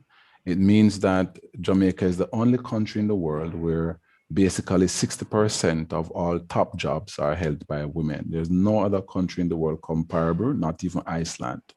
So what does that mean? It means that in Jamaica, we are going to see situations, and we're now measuring that, not quantitatively yet, but we're estimating that that's about 20% of relationships. What happens? Now we're in a transitional phase where two sets of people have expectations. So the woman expects the man to be a man, and that is defined by 4 things.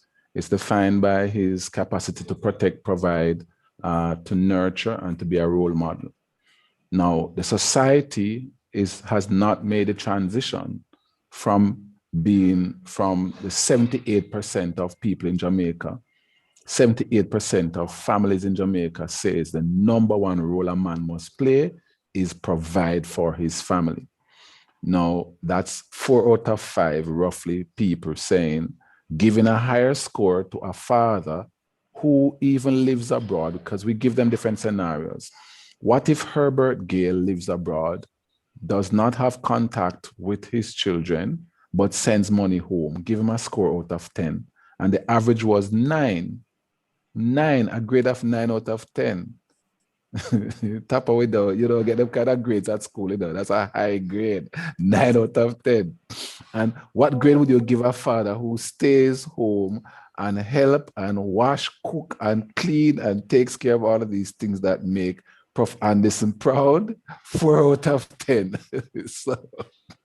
So you already see the drama of this poor father who is doing all of these things. So there are 4 main roles of a father: protect, provide, being a role model, and nurturing. But Jamaicans have put the bulk of the weight on him being an ATM machine. So he must have money. And I keep saying to families, what happens when the ATM machine runs out? When you go to a machine, put your card in, and it says, we do not have the dispense, we don't have the money. How do you feel towards that machine when you have to walk towards another machine, which in the case of some families might be a relative, but in the case of some families, another man or another woman. So it's very problematic when a person has 4 roles and you reduce him to 1.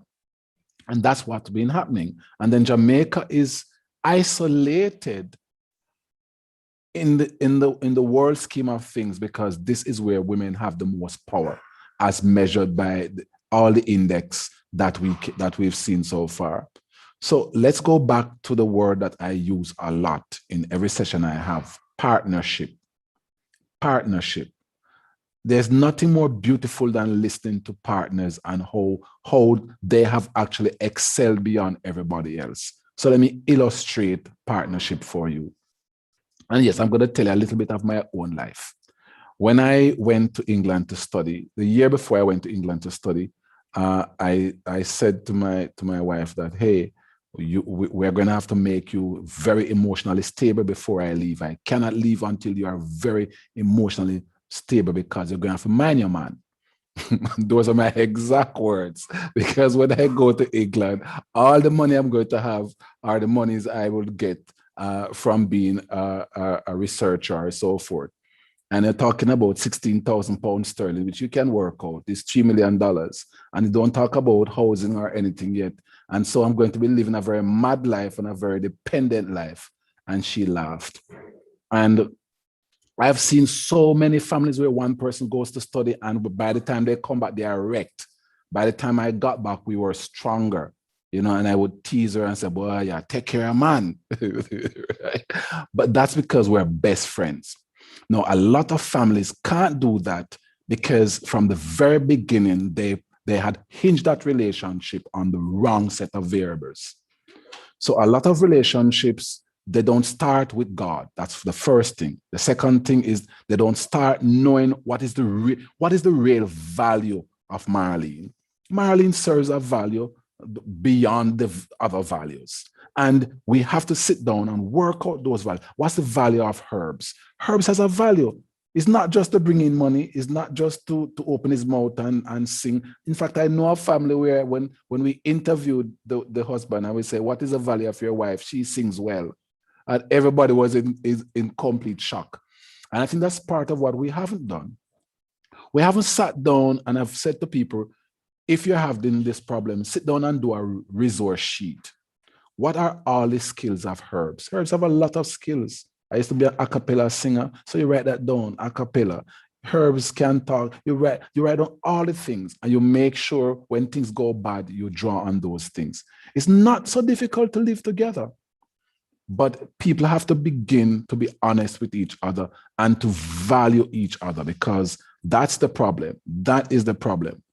We had an experimental anthropology in England when I was in my 5th year doing my PhD, and it was a shocker. It opened my eyes. We were sent by my neurobiological anthropology lecturer, Professor Christopher. I'll never forget this woman. And she said, go in the streets and find all the Caribbean men who are earning less than their women. What kind of an assignment is that? That's weird. How are we? And she said, yes, Caribbean men are far, you can pick them up because they're more expressive than other men. So the assignment is not difficult. You're going to go into the Trafalgar Square and walk around, and you are going to find men just based on their body reading that they are in the lower side of their relationship. And we went, and it wasn't so difficult. We would see these men walking with their women, and the women would turn around and give them a bad eye or something, and we begin to document. And then our task was to interview the men we picked, and we got 90% on our scorecard because we could find the men who were earning less. They hung their bodies, they looked limbless, they weren't walking up erect, while the woman was in her heels looking around and being the mother while he was the child. And it was frightening to me as a Black person sitting, doing a study on Caribbean Black men with white people. I was the only white Black person in the class. And it dawned on me that we have to begin, we have to have this struggle by educating both our men and our women about partnership. Because believe me, if there's an expectation that I must produce money and I can't, be it COVID or injury or whatever it is, then I am going to feel damaged. And the person who's having these expectations of me is going to feel short-lived and short-changed. And when we sat down with the women and we interviewed them, they grew up hearing that, you know, the man must have money, the man must have money, the man must have money. And then we had the Chelsea study. The Chelsea study was based on we got £1,000 to look at why Jamaican women lost their men quicker than anybody else in England. Yes, can you imagine a study like that? And we found these men, and what was the shocker for them? Why they ended the relationship? When they got to England, they got into an environment in which they would have to share. So they went to the cinema. The woman would say, I got a $5, you got a $5, we'll just put it together. And the poor man would go into shock, right? This was just his regular friend from work. And then he would begin to like, oh my God, this is the woman I want because she will share. And so a lot of Jamaican men, Jamaican specifically men in that study got into trouble because of that. What does it say? It's not about blaming anybody. We have a culture that has done all of us wrong for a very long time. Only 18% of Jamaican families actually embrace and have partnership. And I've been saying to people, again, come together, work out money. The last study I saw was my students went to Carib 5 and sat there for 4 hours, and the results were absolutely riveting. They went 2 nights. They went the night when it was 1 night free. Some person may not be aware of that. There's a night when it's 1 night free, and 1 night free was dominated by girlfriends going, but the night to pay was dominated by couples. That is not the society you want. Believe me, I would like you to take me on 1 night free also. That says that we are good friends, right, Charmaine?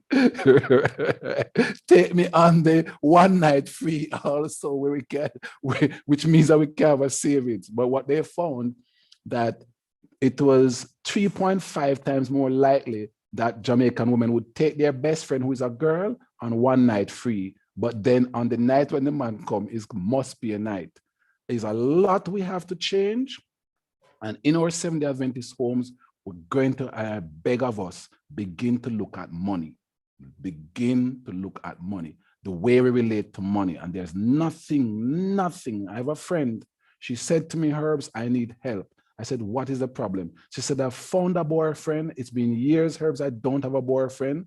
He's a nice guy, but I told him I was going to pay for him to go to Negril, and he asked me if I have HIV. See, this thing cut both ways. So the woman is a sharing woman, and the poor man goes into shock and think that something must be wrong with her, you know? Something must be wrong with her. Why she walk up here for me to go to Negril, right? Because I tell her we need to go to Negril, but I don't have any money. She says, I will pay. Something wrong with her. We have a lot to fix. but we have to start in our homes. We have to make sure our children, we have to make sure our cousins who come to visit, we have to make sure everybody understands. Men and women. Women earn 63 cents to every man's dollar. Not $1, not 1 cent to every man's dollar. You earn 63 cents to every man's dollar. If I have $1 and you have 63 cents, it means that we can have both dollars and cents. And check the spelling of that one. Take care.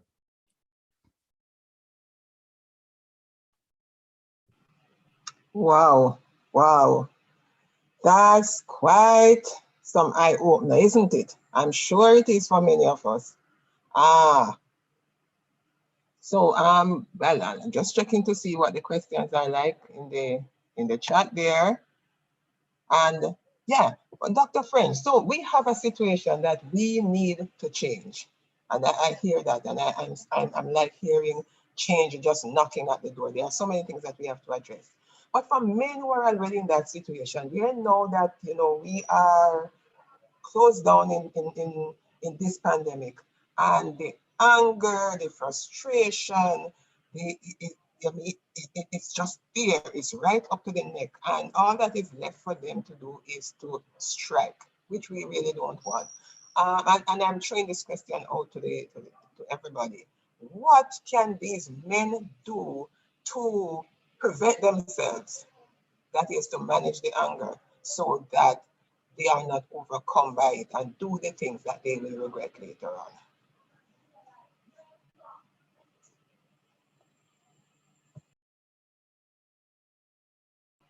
Any member of the panelists may want to address that, please.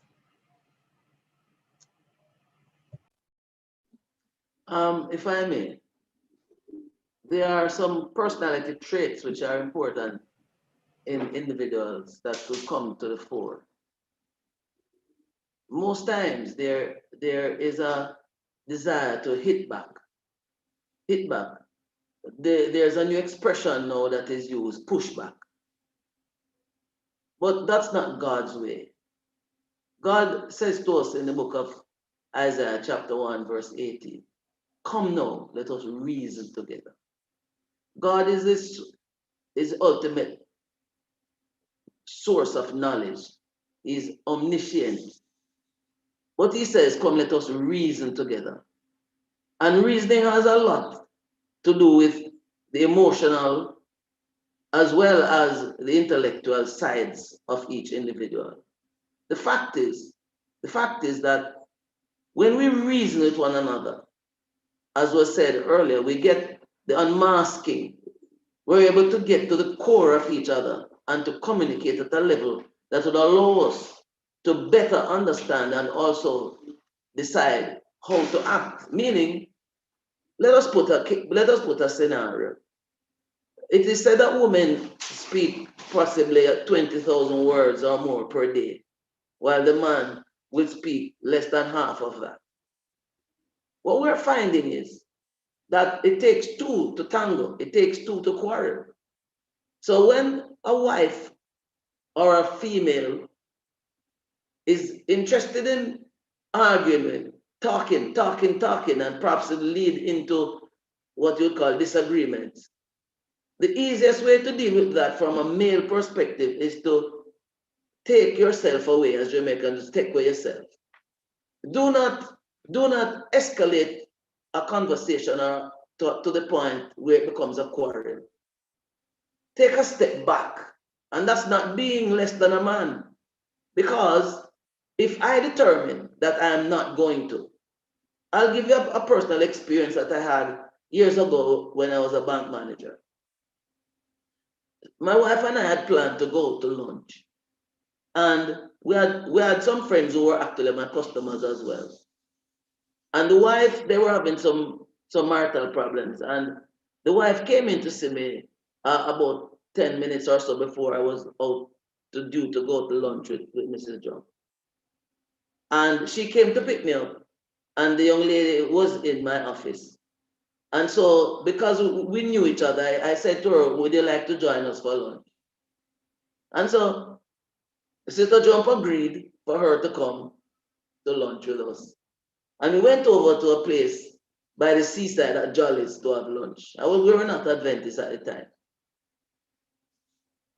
The entire lunch, although it was quite tasty and so on, the conversation was really between the two women. I it's as if I didn't exist. And I was watching the seabirds, the seagulls, and watching the waves. And I heard my wife said, "You're lucky. You're lucky you have a man like that." So it pricked my ears up and I turned around, paying attention. And she said, you're lucky you have somebody to quarrel with. My husband not quarreling with me. The minute I start to talk, he's gone. He changes the conversation. I don't have anybody to quarrel with. And so it dawned on me that the strategy that I had employed, that I'm not in any argument with you, I'm not going to quarrel with you. When there is a dispute, walk it out. And when he or she has cooled down, you say, honey, would you like to discuss this matter that we were talking about a few minutes ago? And this is a way of breaking, a circuit breaker. And relationships can be enhanced and strengthened when we do that. And I know our time is done, but I just like to put in this point. On the matter of partnership, we cannot do anything greater or better than the way God would have done it. And the Lord said in Genesis, I will make a helpmeet for Adam. A helpmeet, someone who was to be equal to Adam, but someone who would be Adam's partner. God gave the human race equality in partnership between male and female. And it is this that has been damaged. It has been damaged, and we believe we can fix it by materialism. We can fix it by ways of providing money, but it can't be. It is when we value each person and respect each person as an individual, and we're able to reach out to that person in time of need, in time of gladness, in time of grief, whatever it is, and the person knows that I am here. And that's why the Bible says, God said, come unto me, all ye that labor and are heavy laden, and I will give you rest. Family worship, family values are taught in the scriptures. God has a prescription for society's ills, and we as Adventists, in our own lifestyles and in our own spheres of influence, must help people to understand that the better way really is to be rooted and grounded in the man Christ Jesus. I know our time is done. May God bless us as we continue to help others to come to this place where we can have a reconciled home. God bless you. This segment has another 15 minutes, another 10 minutes, sorry. 10 minutes. Okay. Thank you so much, Dr. Cornwell. Okay. So, and that was, yes, Dr. Cornwell? Okay, sorry about that.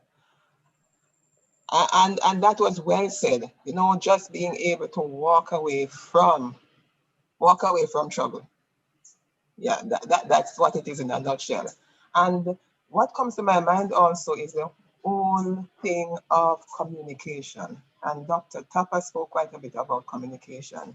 And sometimes persons really don't understand when they are trying to communicate something, the right way to say it. So what comes to my mind is what we would say the use of I statements. It's a part of assertiveness. Learning to get what you want without being aggressive or being violent. So I feel like the man could say, you know, I really feel belittled. I feel like, you know, a boy, when I know that I've been providing all this while and it is not being appreciated. And sometimes that will actually jolt this woman to realize that, oh my God, it's really true in talking, you know, because all these years in providing and now he does not have any money and I'm being very ungrateful. So sometimes when we communicate how we feel about a situation without being confrontational, like, you know, you're a wicked woman, because, and once you start to become the confrontational now, then it sets the tone for a quarrel. But saying how you feel, I feel really belittled, I feel disappointed by you saying that when, you know, because I know how much I provided all these years. You have not worked for 20 years and I've been the one who have been providing all this time. So I really, really feel disappointed. I feel let down by you saying all of that. I'm sure, you know, any reasonable person would really want to take stock of themselves and saying, boy, I'm really being, you know, ungrateful here. I'm really being unappreciative. I'm really being unreasonable. And that could start a more, you know, a more a type of a conversation that would be going into the direction of some reconciliation and understanding of each other's position. Okay. If I could add to that. Yes, sure. I don't want women, I don't want ladies to underestimate their power. So given the scenario that was just mentioned, he's been providing for you 20 years and now because of COVID, he's out of a job. If the woman, like Abigail, provides the kind of support and confidence, you will be surprised to see how creative, innovative he will become, because he knows you don't have to tell him that he's not providing, but our words, if we are able to shape our words in such a way to motivate and encourage, we would be surprised as females. So I don't think we have to do any big thing. It's about just recognizing, as was stated before, the value of partnership. So today I will be providing, but probably tomorrow you may have to step in. And if we recognize that life is a cycle and all of these things will go around, we will then, and whatever is happening is benefiting the entire family, then I believe that change in perspective will have a significant impact. Another thing I want to mention, yes, in reality, sometimes we've reached so far in our relationships that it's difficult for persons to sit and talk. And I don't want us to gloss over that. Some of us are very far from the partnership level. Do not hesitate to seek help. Reach out to someone. And even if it is to have a mediator starting the conversation, then that's something you want to do, right? So my suggestion is, if you've tried it and it's not working, just follow what the Bible says about conflict resolution. If you attempt with that person who would have offended you for the first time and it doesn't work, and you go back with someone else and it doesn't work, get help, because that is important. We have to save the families, which serve as the bedrock of the community. Dr. Giles, can I add something to that, please? Sure. All right. I have been exposed to some families over time who have had problems. And the suggestion that Dr. Topper just made, that you should seek help, I pose a scenario where two people are married for years and there's evidently some degree of discomfort. And the wife would approach me and she would say, you know, I have a problem because my husband is the one who has access to all the money. The house is in his name alone. I feel as if I'm a nobody in this in this particular marriage. And I would talk to the husband and I would say, you know, but I've looked at your accounts and I've recognized that, you know, the land is the house is in your name alone. Why is this so? And he said something like, you know, I'm not gonna put my assets with this wife because I don't know when she's gonna leave. And by counsel, over a period of time, you find husbands putting their wives' names on their bank account. Some put their names on the house title. And then in time, they came back to me and said, John, is now my marriage suite. I didn't know what I was missing, because the woman didn't feel as if she was contributing, that she was in a partnership. I could tell you story after story of instances where having advised people about simple adjustments, because one of the partners reached out, as Dr. Tapper just said, to someone else. And I was in a position then to see firsthand the results of people allowing others to become a part of what I am. And I've lived to see benefits, both from the spiritual as well as the relational levels, that allowed me to say, yes, whenever there is a partnership. And that is why, in closing, in cricket, you always have two people batting. And whenever there's only one person to bat, the side done. The same thing happens in life. May God bless you as our time is about complete. Yeah, thank you so much, Elder Jump. And I must say, we have been focusing a lot on, you know, the man and the woman issue, you know, the partnership and so on. But we have left out a very, very important group of persons, or probably two groups, the children and the adolescents. If we can quickly just say, how do we help them? There is online distance learning, or aka online learning, and there are challenges with that. There are challenges with the children who cannot interact with their peers, who cannot play as usual, and of course the adolescents who need also that interaction with their friends and other adolescents as well, and who are really being affected by the pandemic. How do we help them?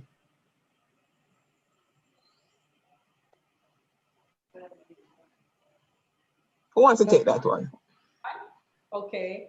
What I've recognized is that quite a number of our youth are bordering in depression. They have taken this really difficult. This lockdown is as if the wind is gone out of them. And so you will see a number of changes. In all honesty, quite a number of doctors have indicated that young people are coming to them with reports of cramps in their chests, etc. And that's anxiety, fear, stress, depression. We want to deal with depression quickly, but it really starts from the thoughts.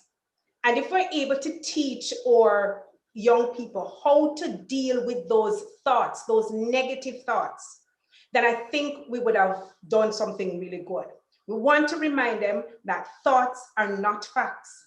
They are just simply thoughts, and that there is a bias associated with all those thoughts. They must sit down and recognize the source of this thought. What exactly is my thought? I'm going to acknowledge this is my thought. I think I'm going to get COVID. I believe there is no future. The world is coming to an end, right? These are some of the negative thoughts that they have. So what you want to teach them now, okay, where's this thought coming from? What was I doing before this thought came on? Was I just sitting down? Did I just watch a movie? What is it that happened that's making me have this thought, right? Then you want to go ahead now and identify what are the consequences of this thought. What's the worst case scenario? I feel as if the world is coming to an end, or I feel like I have COVID. So what do people generally do? They go and they check it out. They check Dr. Google. I feel a pain in my chest. This is definitely a heart attack, etc., etc.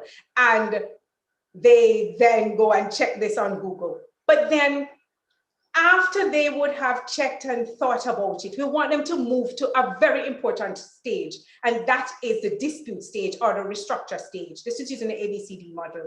They want to go ahead now and confirm, is this a real thought? Is this a genuine thought? Is this a fact? Do I really have COVID? I can check this, I can do a test, I can confirm by calling a helpline, I can do things like this. And we have lots of helplines.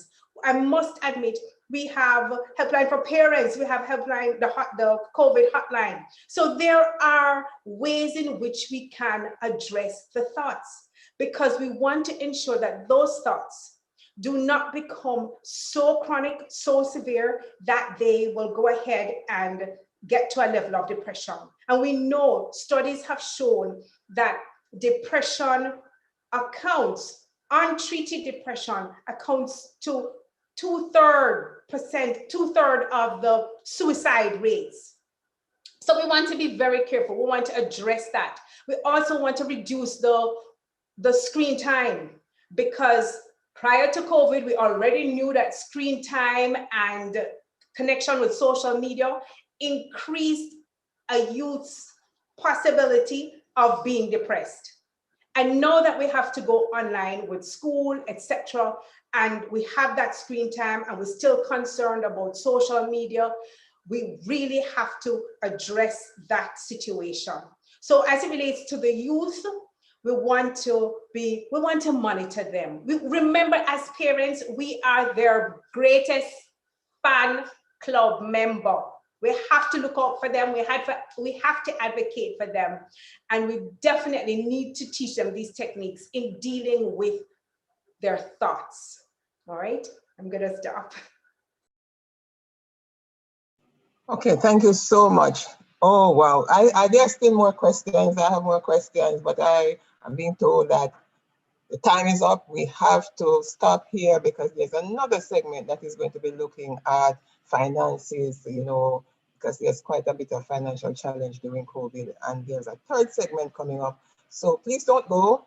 We have to close this section, and I'm sure we probably will have another segment looking at, the psychological and emotional and social issues coming out of COVID and really how to deal with them. So I want to thank all the panelists and thank the audience as well, and for participating in this segment. So I'm going to hand over to Elder Smythe.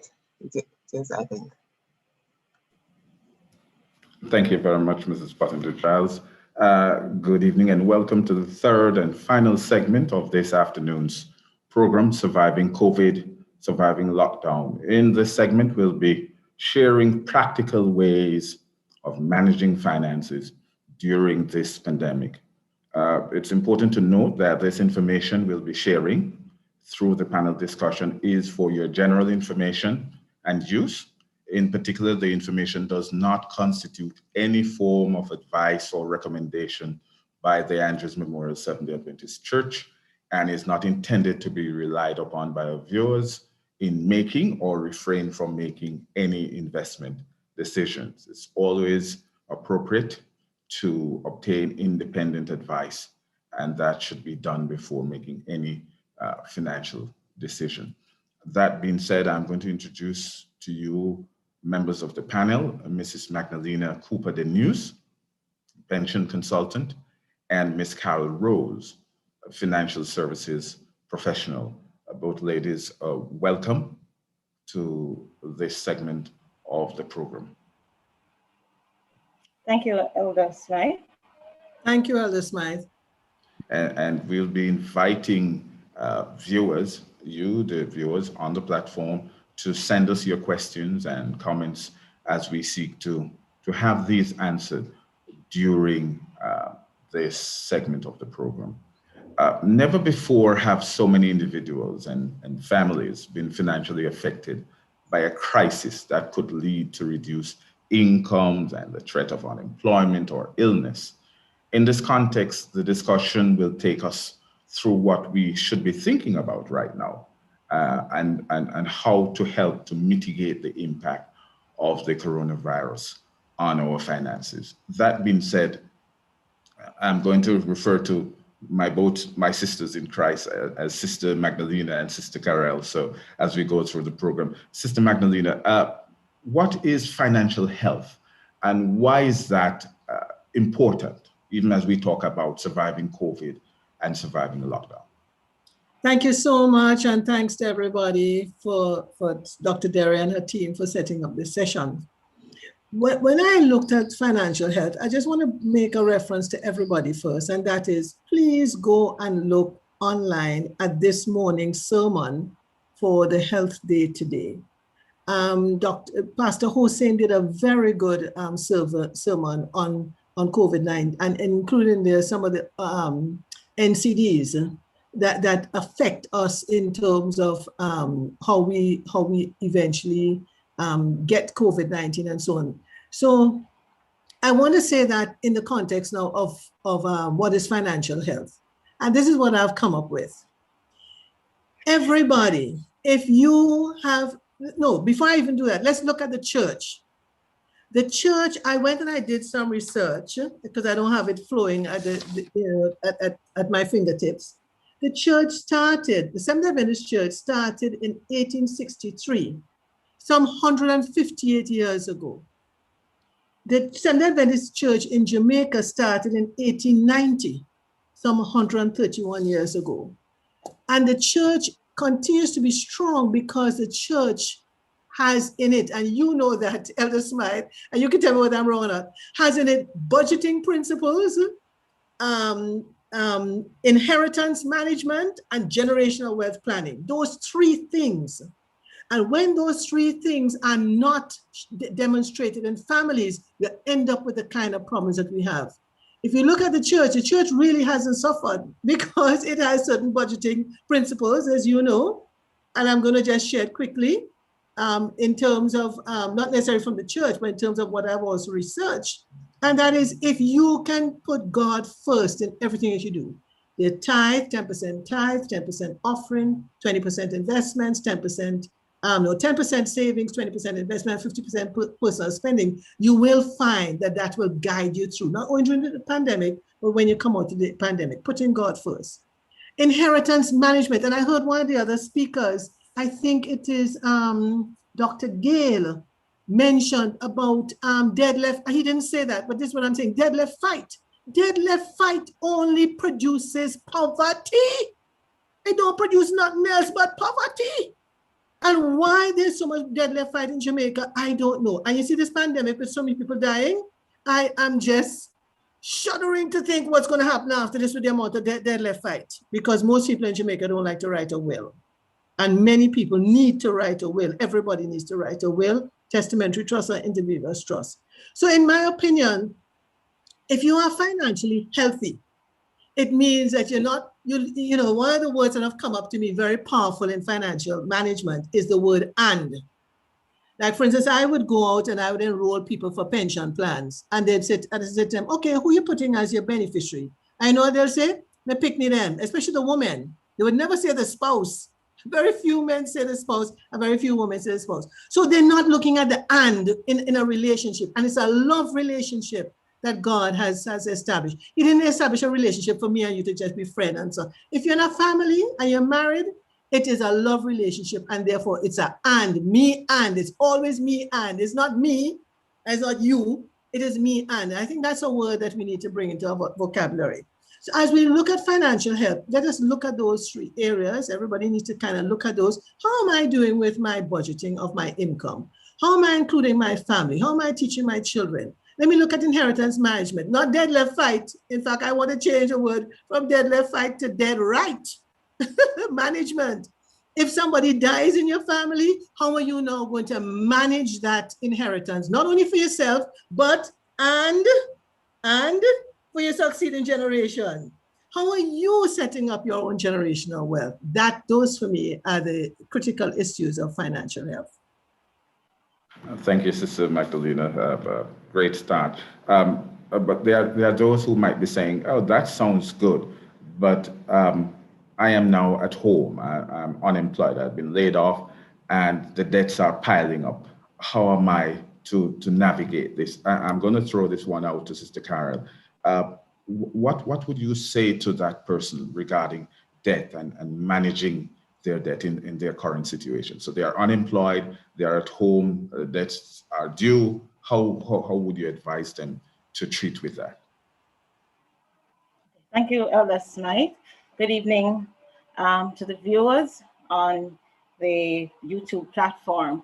Now, I also want to just add a little to the financial health discussion, in that the financial health is really an individual's personal financial state, you know, the state of your finances at a particular time. And you need to be aware that this is not a fixed situation. Just as you have improving health or you have declining health, you are looking for, you know, the desirable state is improving financial health. But there are things that happen. So for example, COVID is here, and that can seriously lead to a decline in your financial health. And so the ways that the elements of good financial health is that you need to make these assessments as to where you are. And so a good measure of financial health and financial strength is that your income is steady or rising, right? And then when you're experiencing this, you're also maintaining low variations in your expenses. So not because you have an increase in your income, you're going to now go out and splurge. What you're going to do is to look at how you can use this income to generate more income to enable you further down the line for situations like this. And so you're going to look to invest in, let us say, a talent or a skill that you have, develop it. And so in addition to your regular income, you have this side hustle that you can help to provide additional income, as well as you can look at your financial options out there on the market, you know, buying into stocks and bonds and looking at getting some dividend and some coupon payments. And particularly, you need to look at growing your cash balances, because yes, the desirable and optimal state is to have your net worth being a positive, meaning that what you own is more than what you owe, right? And sometimes you have that on paper, but you also need to have liquidity. And so these are the things that you have done and put in place before will help you to have some liquidity. So your emergency funding that you would need is in crisis. And remember, crisis is not just COVID. COVID is a situation that we're all experiencing universally, but you have individuals having different crises in their life all the time, a death in the family, health crisis. And so COVID is happening, and these incidences still happen and put additional strain on your expenses. And so in relation to debt management, it is extremely important at all times, and particularly during COVID. So you have found yourself without an income or on a reduced income during COVID. Ignoring your debt is never the option. It is never the option at any time at all, right? Reach out to your financial institutions. For most of us, our largest debt is our mortgages, right?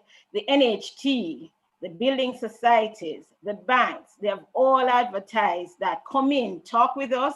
We have special plans, particularly for COVID, but they've always had situations in place. And, you know, managing your debt speaks to your integrity as well. And so you want to ensure that as early as possible, you find that, okay, I will have to take a cut in hours, so that leads to a cut in salary, or I've lost my job, so that means no income. I'm calling my financial institution and I'm saying, this is the situation for now. How can we work through this? And they will be more accommodating to you, right, than if 3 months, 4 months have passed and you've not paid your mortgage and they have to come in search of you. And when they come in search of you, there'll be no leniency, because they would have put themselves out there, just as how our Lord and Savior made provisions for us. And from the beginning, when man sinned, he came looking for Adam and Eve. The financial institutions now in time of COVID has said, come in and talk to us, we have plans.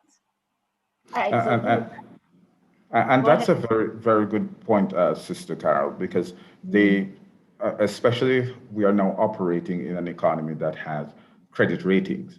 So credit rating agencies are active, and persons are using these reports, institutions are using these reports to determine whether or not you are creditworthy. And so if there are opportunities for persons to make alternate arrangements based on their situations, then they should take advantage of it. You made a point, and I want to bring it out a bit. And I go back to the Bible, and in Exodus chapter 4, I think, verse 2, I think it was, when Moses appeared before God, and God asked him what is it that he had in his hand. And he said he had a rod.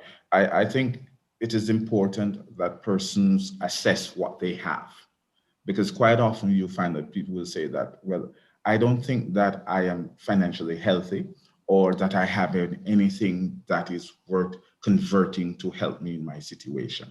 But I think an assessment, as you alluded to earlier, must be done as to what do I have, what it is that I have around me, that I own, that I have control over, that could possibly assist me in my situation that I'm currently in. And maybe you want to speak a little more on that? Yes, I wouldn't mind speaking a little bit more on that. Because one of the things I do whenever I speak to my clients about financial management is the aspect of planning to have at least 6 months. In fact, I do a risk profile assessment on my clients. And when I do it, I say to them, when I started doing it about 3 or 4 years ago or more, I used to have 3 to 6 months. And then I changed it before COVID to say 1 to 2 years. So people don't even realize that you need to have that reserve put aside so that when anything happens, and it's not only COVID, it could be anything else, that you have that reserve capacity of up to 2 years. And I think COVID is proving that now, because it seems as though COVID will be here with us for at least 2 or more years. So having that reserve capacity, and that's where your savings and investments come in, and knowing that you're going to have those that you're not going to touch until there is an emergency, there's a need for it. Then you can touch it, but you can't touch it otherwise. And I think it's important for our listeners or attendees to understand that as well. Thank you. Sister Karen? Certainly, Sister Magda, that is so. And we need to look at assessing, as the Smith has said, what we have. And so particularly in this pandemic, we have persons with skills that they may not have used before. And those skills are very, very relevant now. So Dr. Tapper spoke earlier about the disconnect in the educations on the platform. If I have an English major or a teaching minor or something like that, I've lost my job, or even just have reduced hours and different structure, how can I reach out? Because before you had these classes of 35, 40 students where there were individual students who got lost.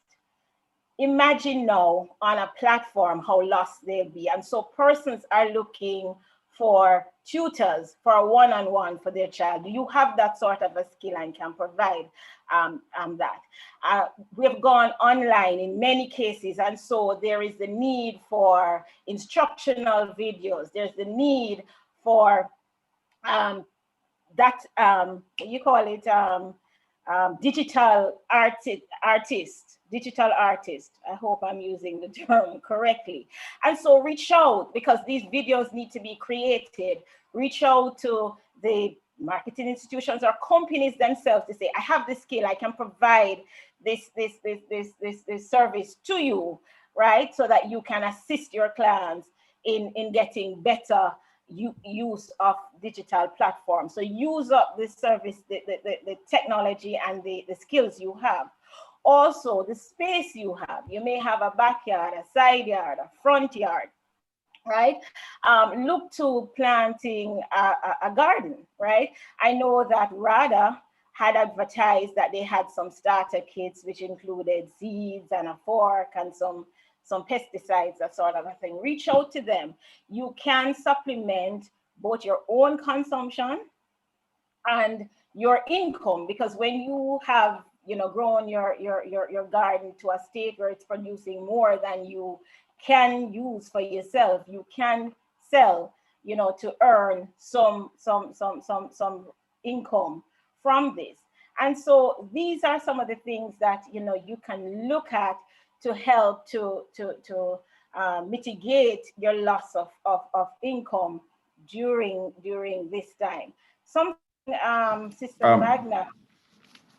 Go ahead. I just wanted to interject there and said that even the whole matter of upskilling during the time, there are institutions, the Heart Trust and many others offer new technology driven programs that persons could tap into, bearing in mind that we are now in the fifth industrial revolution with artificial intelligence and programming and so on. So persons can look at that. So not only because we are in a lockdown or a pandemic that we should give up all hope, but that we should be now looking at what can we do when we come out of this, because this will not last forever.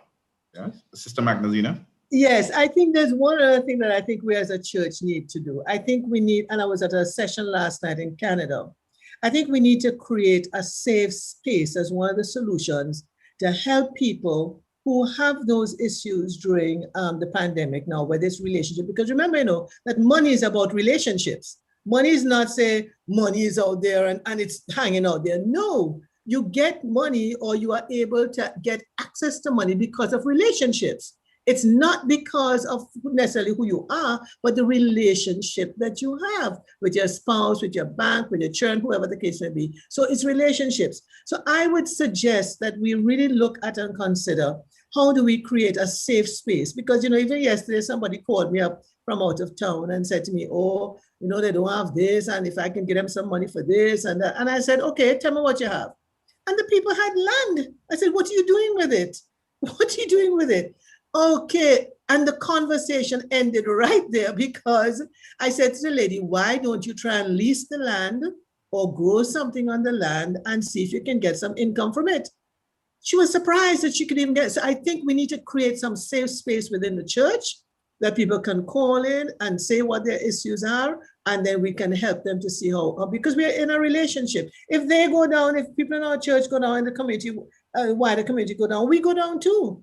But if we are there to help and to serve, not only with giving them stuff, but teaching them how to fish, I think we'll be much better off. Thank you. I have a question here online, Elder Sure. Smythe. Sure. With so many persons getting a salary cut, how would you manage debt versus investment? Which would you give greater priority to? Which would be the greater issue to attend to, debt versus investment? Can I answer that? Go ahead. What Sister I have Magdalene. found is that most people don't realize that, as Sister Carol said, if you are able to go and speak to your financial institution where you have the debt, you can refinance the debt and pay less. Because what I'm now learning in the marketplace is that a lot of the debt that was going at a particular rate, high rate, has now come down in terms of the interest rate. So you can actually go and get the debt refinanced at a lower rate and a lower income. But the key thing is, as Sister Carol said, go to the financial institution who you took the money from.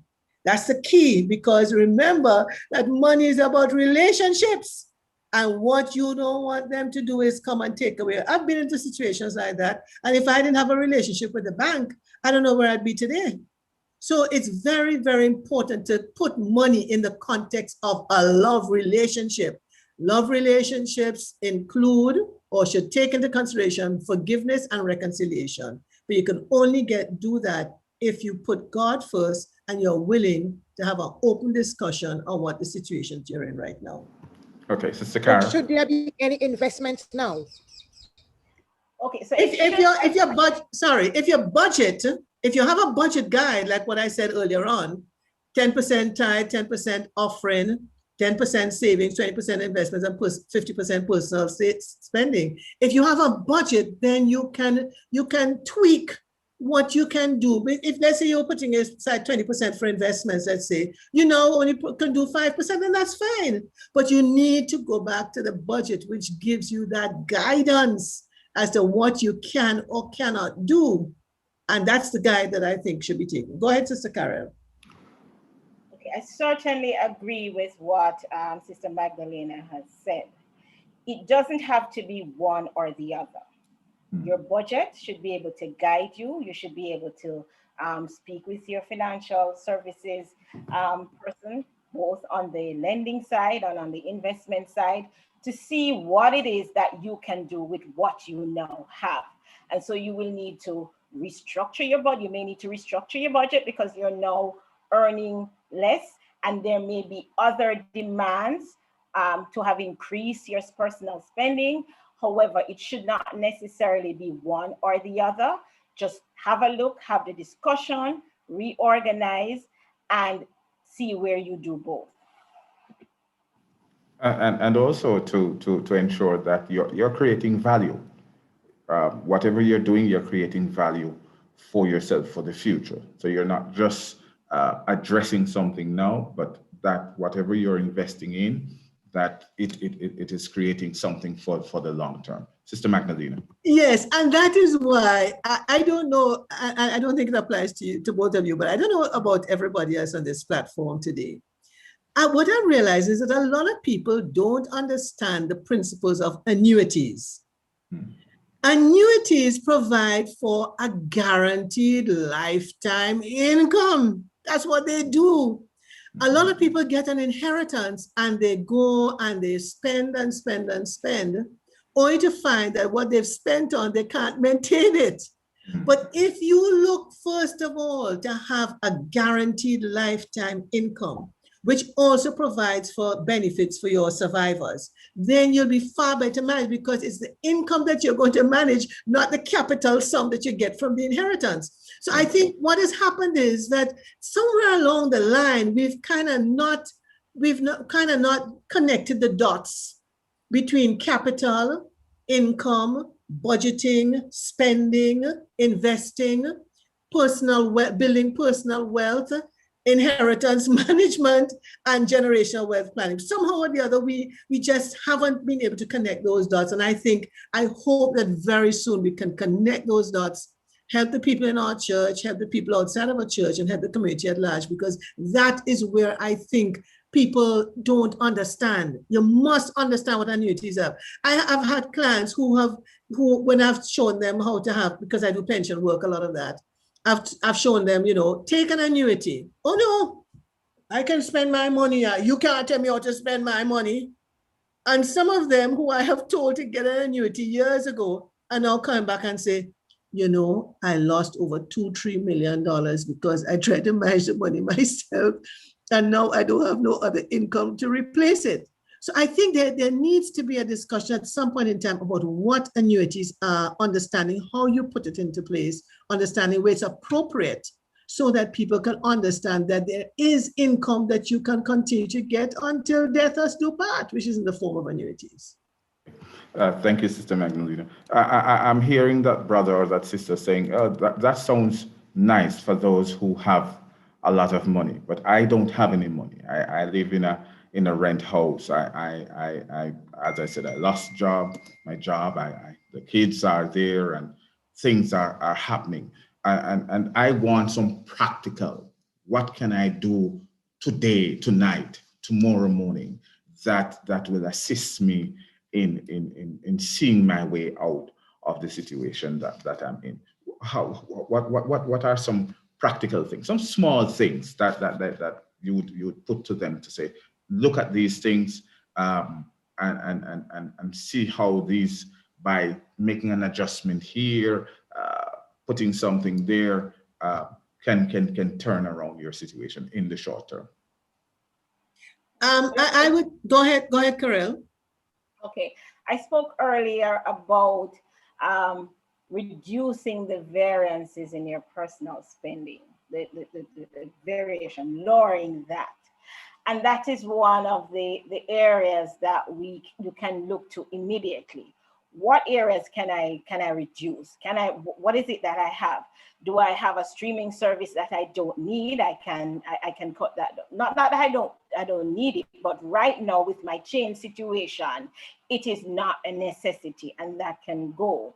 Do I have some other expense that I pay that I can go? Can I reduce with my backyard farming? Can I reduce my expenditure on food, right? That sort of a thing. Now, if you found yourself in the position where, okay, it takes 3 months, 6 weeks for my garden to come in, I'm on lockdown, for example, this weekend, and my food supply is short. What can I do, right? There are organizations out there. You have your church groups, you have your community organizations who have been providing some COVID relief, particularly where it may be about food baskets being delivered, or in some cases, limited cash grants. Reach out to those organizations, your community organizations, the Kiwanis Club, your Rotary Club, your church associations. Most churches do have a community services outreach. Reach out for the immediate needs. However, for more long-term, you have to look at, or medium to long-term, look at restructuring what you currently do. Try to use up your skills and talents that you have, monetize those, right? And trusting God. God has always been there for us. You take your challenges to him. He sees it and he knows it, but we've been talking relationships, and life is a relationship, and he wants us to come in and speak with him. He says, let us reason together, let him know, and he will direct you. So those are just some of the immediate things you can do. Sister Magda may have some more to offer. Yes, and as you rightly said, just use these 3 words. Everybody, I'm suggesting it to, and I'm taking it from the Faith and Finance material. It says, put God first. You're in a jam right now, you put him first. Use those 3 words. Put God first. The other thing that the Faith and Finance material says is looking at debt. It commits to the reader to look at Proverbs 22:7, I think there, Proverbs 22:7. And it says, the rich rules over the poor and the borrower is servant to the lender. So it doesn't mean say you mustn't borrow or that you mustn't do those things. You must just know how to manage it, and manage it in such a situation that you can still live, and that you can do what is needed to do to be able to repay your debt. You must be able to repay your debt. The other thing I would say is, finally on this, I would say, I beg you, I plead with you, because I've had to do the same thing too. Go back to a budget. I don't know how more to say that. Go to your budget and look at the budget. The budget will tell you exactly what you cannot do. If you have debt, you know you can't invest 20% of your pay anymore, but you can only invest 1% of your pay. That's fine. That's fine. Because you know that you have to be able to pay off your debt.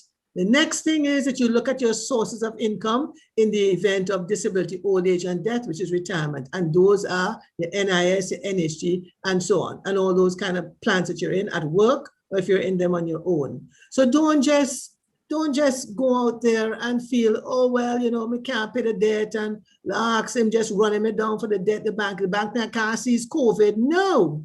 Go into the institution, have a discussion with them, tell them what you can afford to pay. It will either lengthen the time, or they might even tell you to refinance the debt. But go to your budget. Second, first, put God first. You can't lose. When I'm asking you, excuse me for my Jamaican lingo, when I'm asking you, I'm telling you, you can't lose when you put God first. Thank you, Sister Magdalena. And just to note that one of the indicators of financial health is living within your means. So it's important to know what you have.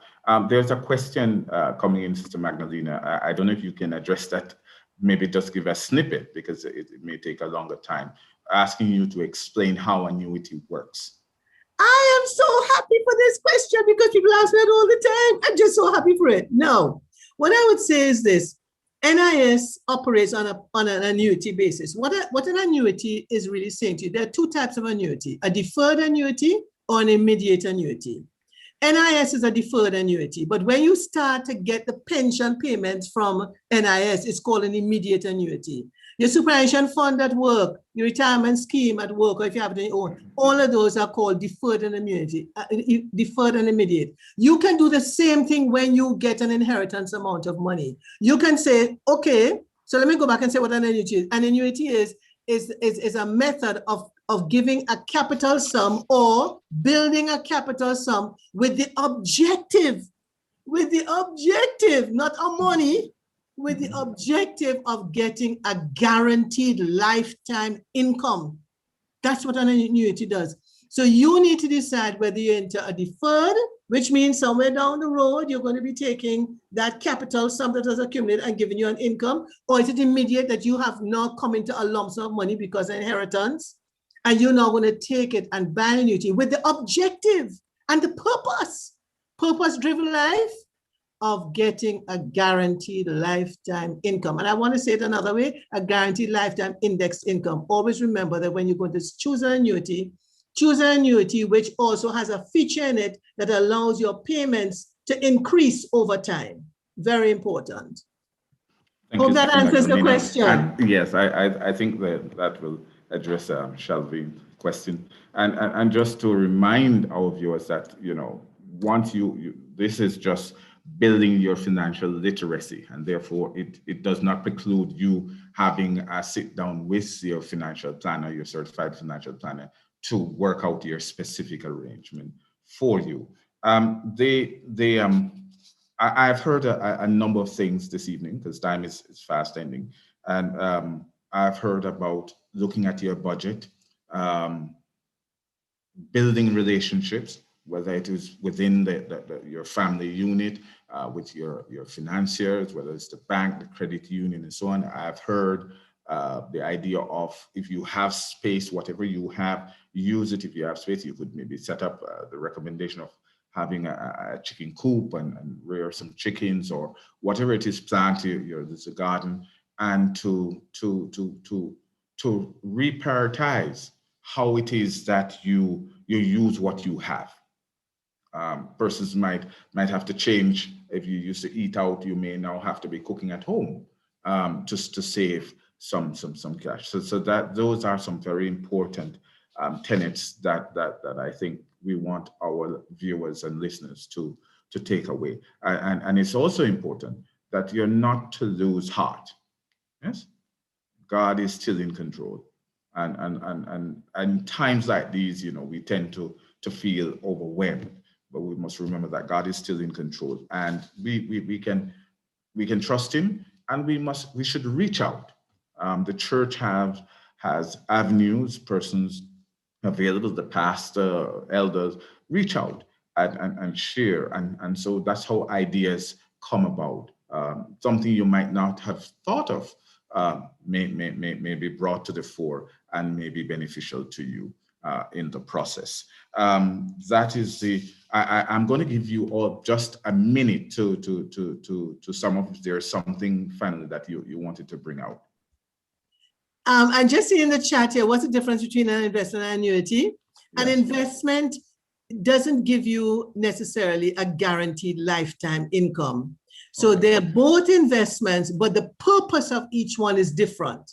Yes. So the purpose of an annuity is to provide a guaranteed lifetime income. An investment, you may be doing an investment because you want to buy a car, you want to buy a house, or something else like that. That's different from an annuity, which gives you an income for the rest of your life. Again, thanks very much for this opportunity. Sure. And to everybody, put God first. Put in place your budget, stick to your budget. If you have a problem with your debt, go and find ways to refinance it. And thanks again. Mm-hmm. Sure. Sister Carol? Thank you. Yes, I'd just like to say to all, the pandemic is not the only crisis that is here. It's here. So this information that we've given you, these tips, these ideas, it's for your regular financial life, your management of your financial life. Each individual's life is different. Each person may have a crisis at a different time and need to rely on these principles that are being given here today. And so look to these for setting the base of your financial future. Talk with your investment, talk with a financial services professional, and see how a plan can be crafted for you individually. One other point I want to make where debt is concerned: credit card debt is very, very debilitating. And you have to understand the workings of a credit card, and not because you're in a pandemic and you have lost your job, then you're going to think that this available funds are just for use. It is your most expensive debt, right? Credit card interest rates are extremely high. And so manage your spending, manage your credit card debt. All right, thank you so much, Mrs. Magdalena Cooper, the news, and Ms. Carol Rose for that spirited and informative discussion. Just before I hand over back to Dr. Little, you're being invited to join us on this platform tomorrow afternoon at 3 p.m. when we'll have another financial presentation, Creating Wealth in Crisis. A panel of leading financial experts and sector leaders will be carrying out that discussion. That is being sponsored by the Men's Ministries Department of the Andrews Memorial Seventh-day Adventist Church. And it promises to be a very good forum to get some ideas if you're thinking about investing. And the presenters are numerous. We have Senator Peter Bunting, Minister of Agriculture, Floyd Green, Honorable Floyd Green. We have other people from the financial sectors that will be on it. We'll be running that promo so that you can see who are the other persons on that platform tomorrow afternoon at 3 p.m. So you see, your church community is here to provide you, to help you to navigate this crisis. Let me thank you again, thank the panel, and I now hand you back over to Dr. Little. Thank you very much, Elder Smythe. I think based on the feedback that I'm seeing in the chat groups and the numerous questions, I think this evening's presentation has been well received. And I'd like to say a special thanks to my co-moderators and to our panelists, to Dr. French, Mrs. Marlene Pottinger-Giles, Elder Jump, Dr. Herbert Gale, Dr. Charmaine Tapper, Elder Smith, Mrs. Magdalene Cooper-Denuz, and Mrs. Carol Rose. This has been an excellent evening, and I see cause for us to have a part 2. Your health ministries team is always sensitive to these things, and I'm sure that we'll be having something coming up very soon. In closing, I would like to thank also the members of our technical team who have worked behind the scenes to make sure that this process has gone seamlessly, and to the other members of the health ministries team who have worked hard to put this program together. And again, I know that this program has been well received. Now, I would leave you with one of my favorite texts as we go through this week. It's taken from 2 Corinthians 10, verses 4. It says, "For the weapons of our warfare are not carnal, but mighty in God for the pulling down of strongholds." So as we go through this upcoming week, we're going to face challenges, but we have to remember that these challenges are minuscule, are small compared to our big and mighty God. We don't have carnal weapons, but our weapons are mighty through God. Let us bow our heads for prayer. Our Heavenly Father, we want to thank you for the Sabbath that has passed. We thank you for your church. We thank you for the health ministry. And we thank you for the ability to give back and to provide information to your people. I pray that this information has been well received. We ask for your guidance in this upcoming week. Strengthen us through this week and help us to see each other again next Sabbath, we pray, for Christ's sake.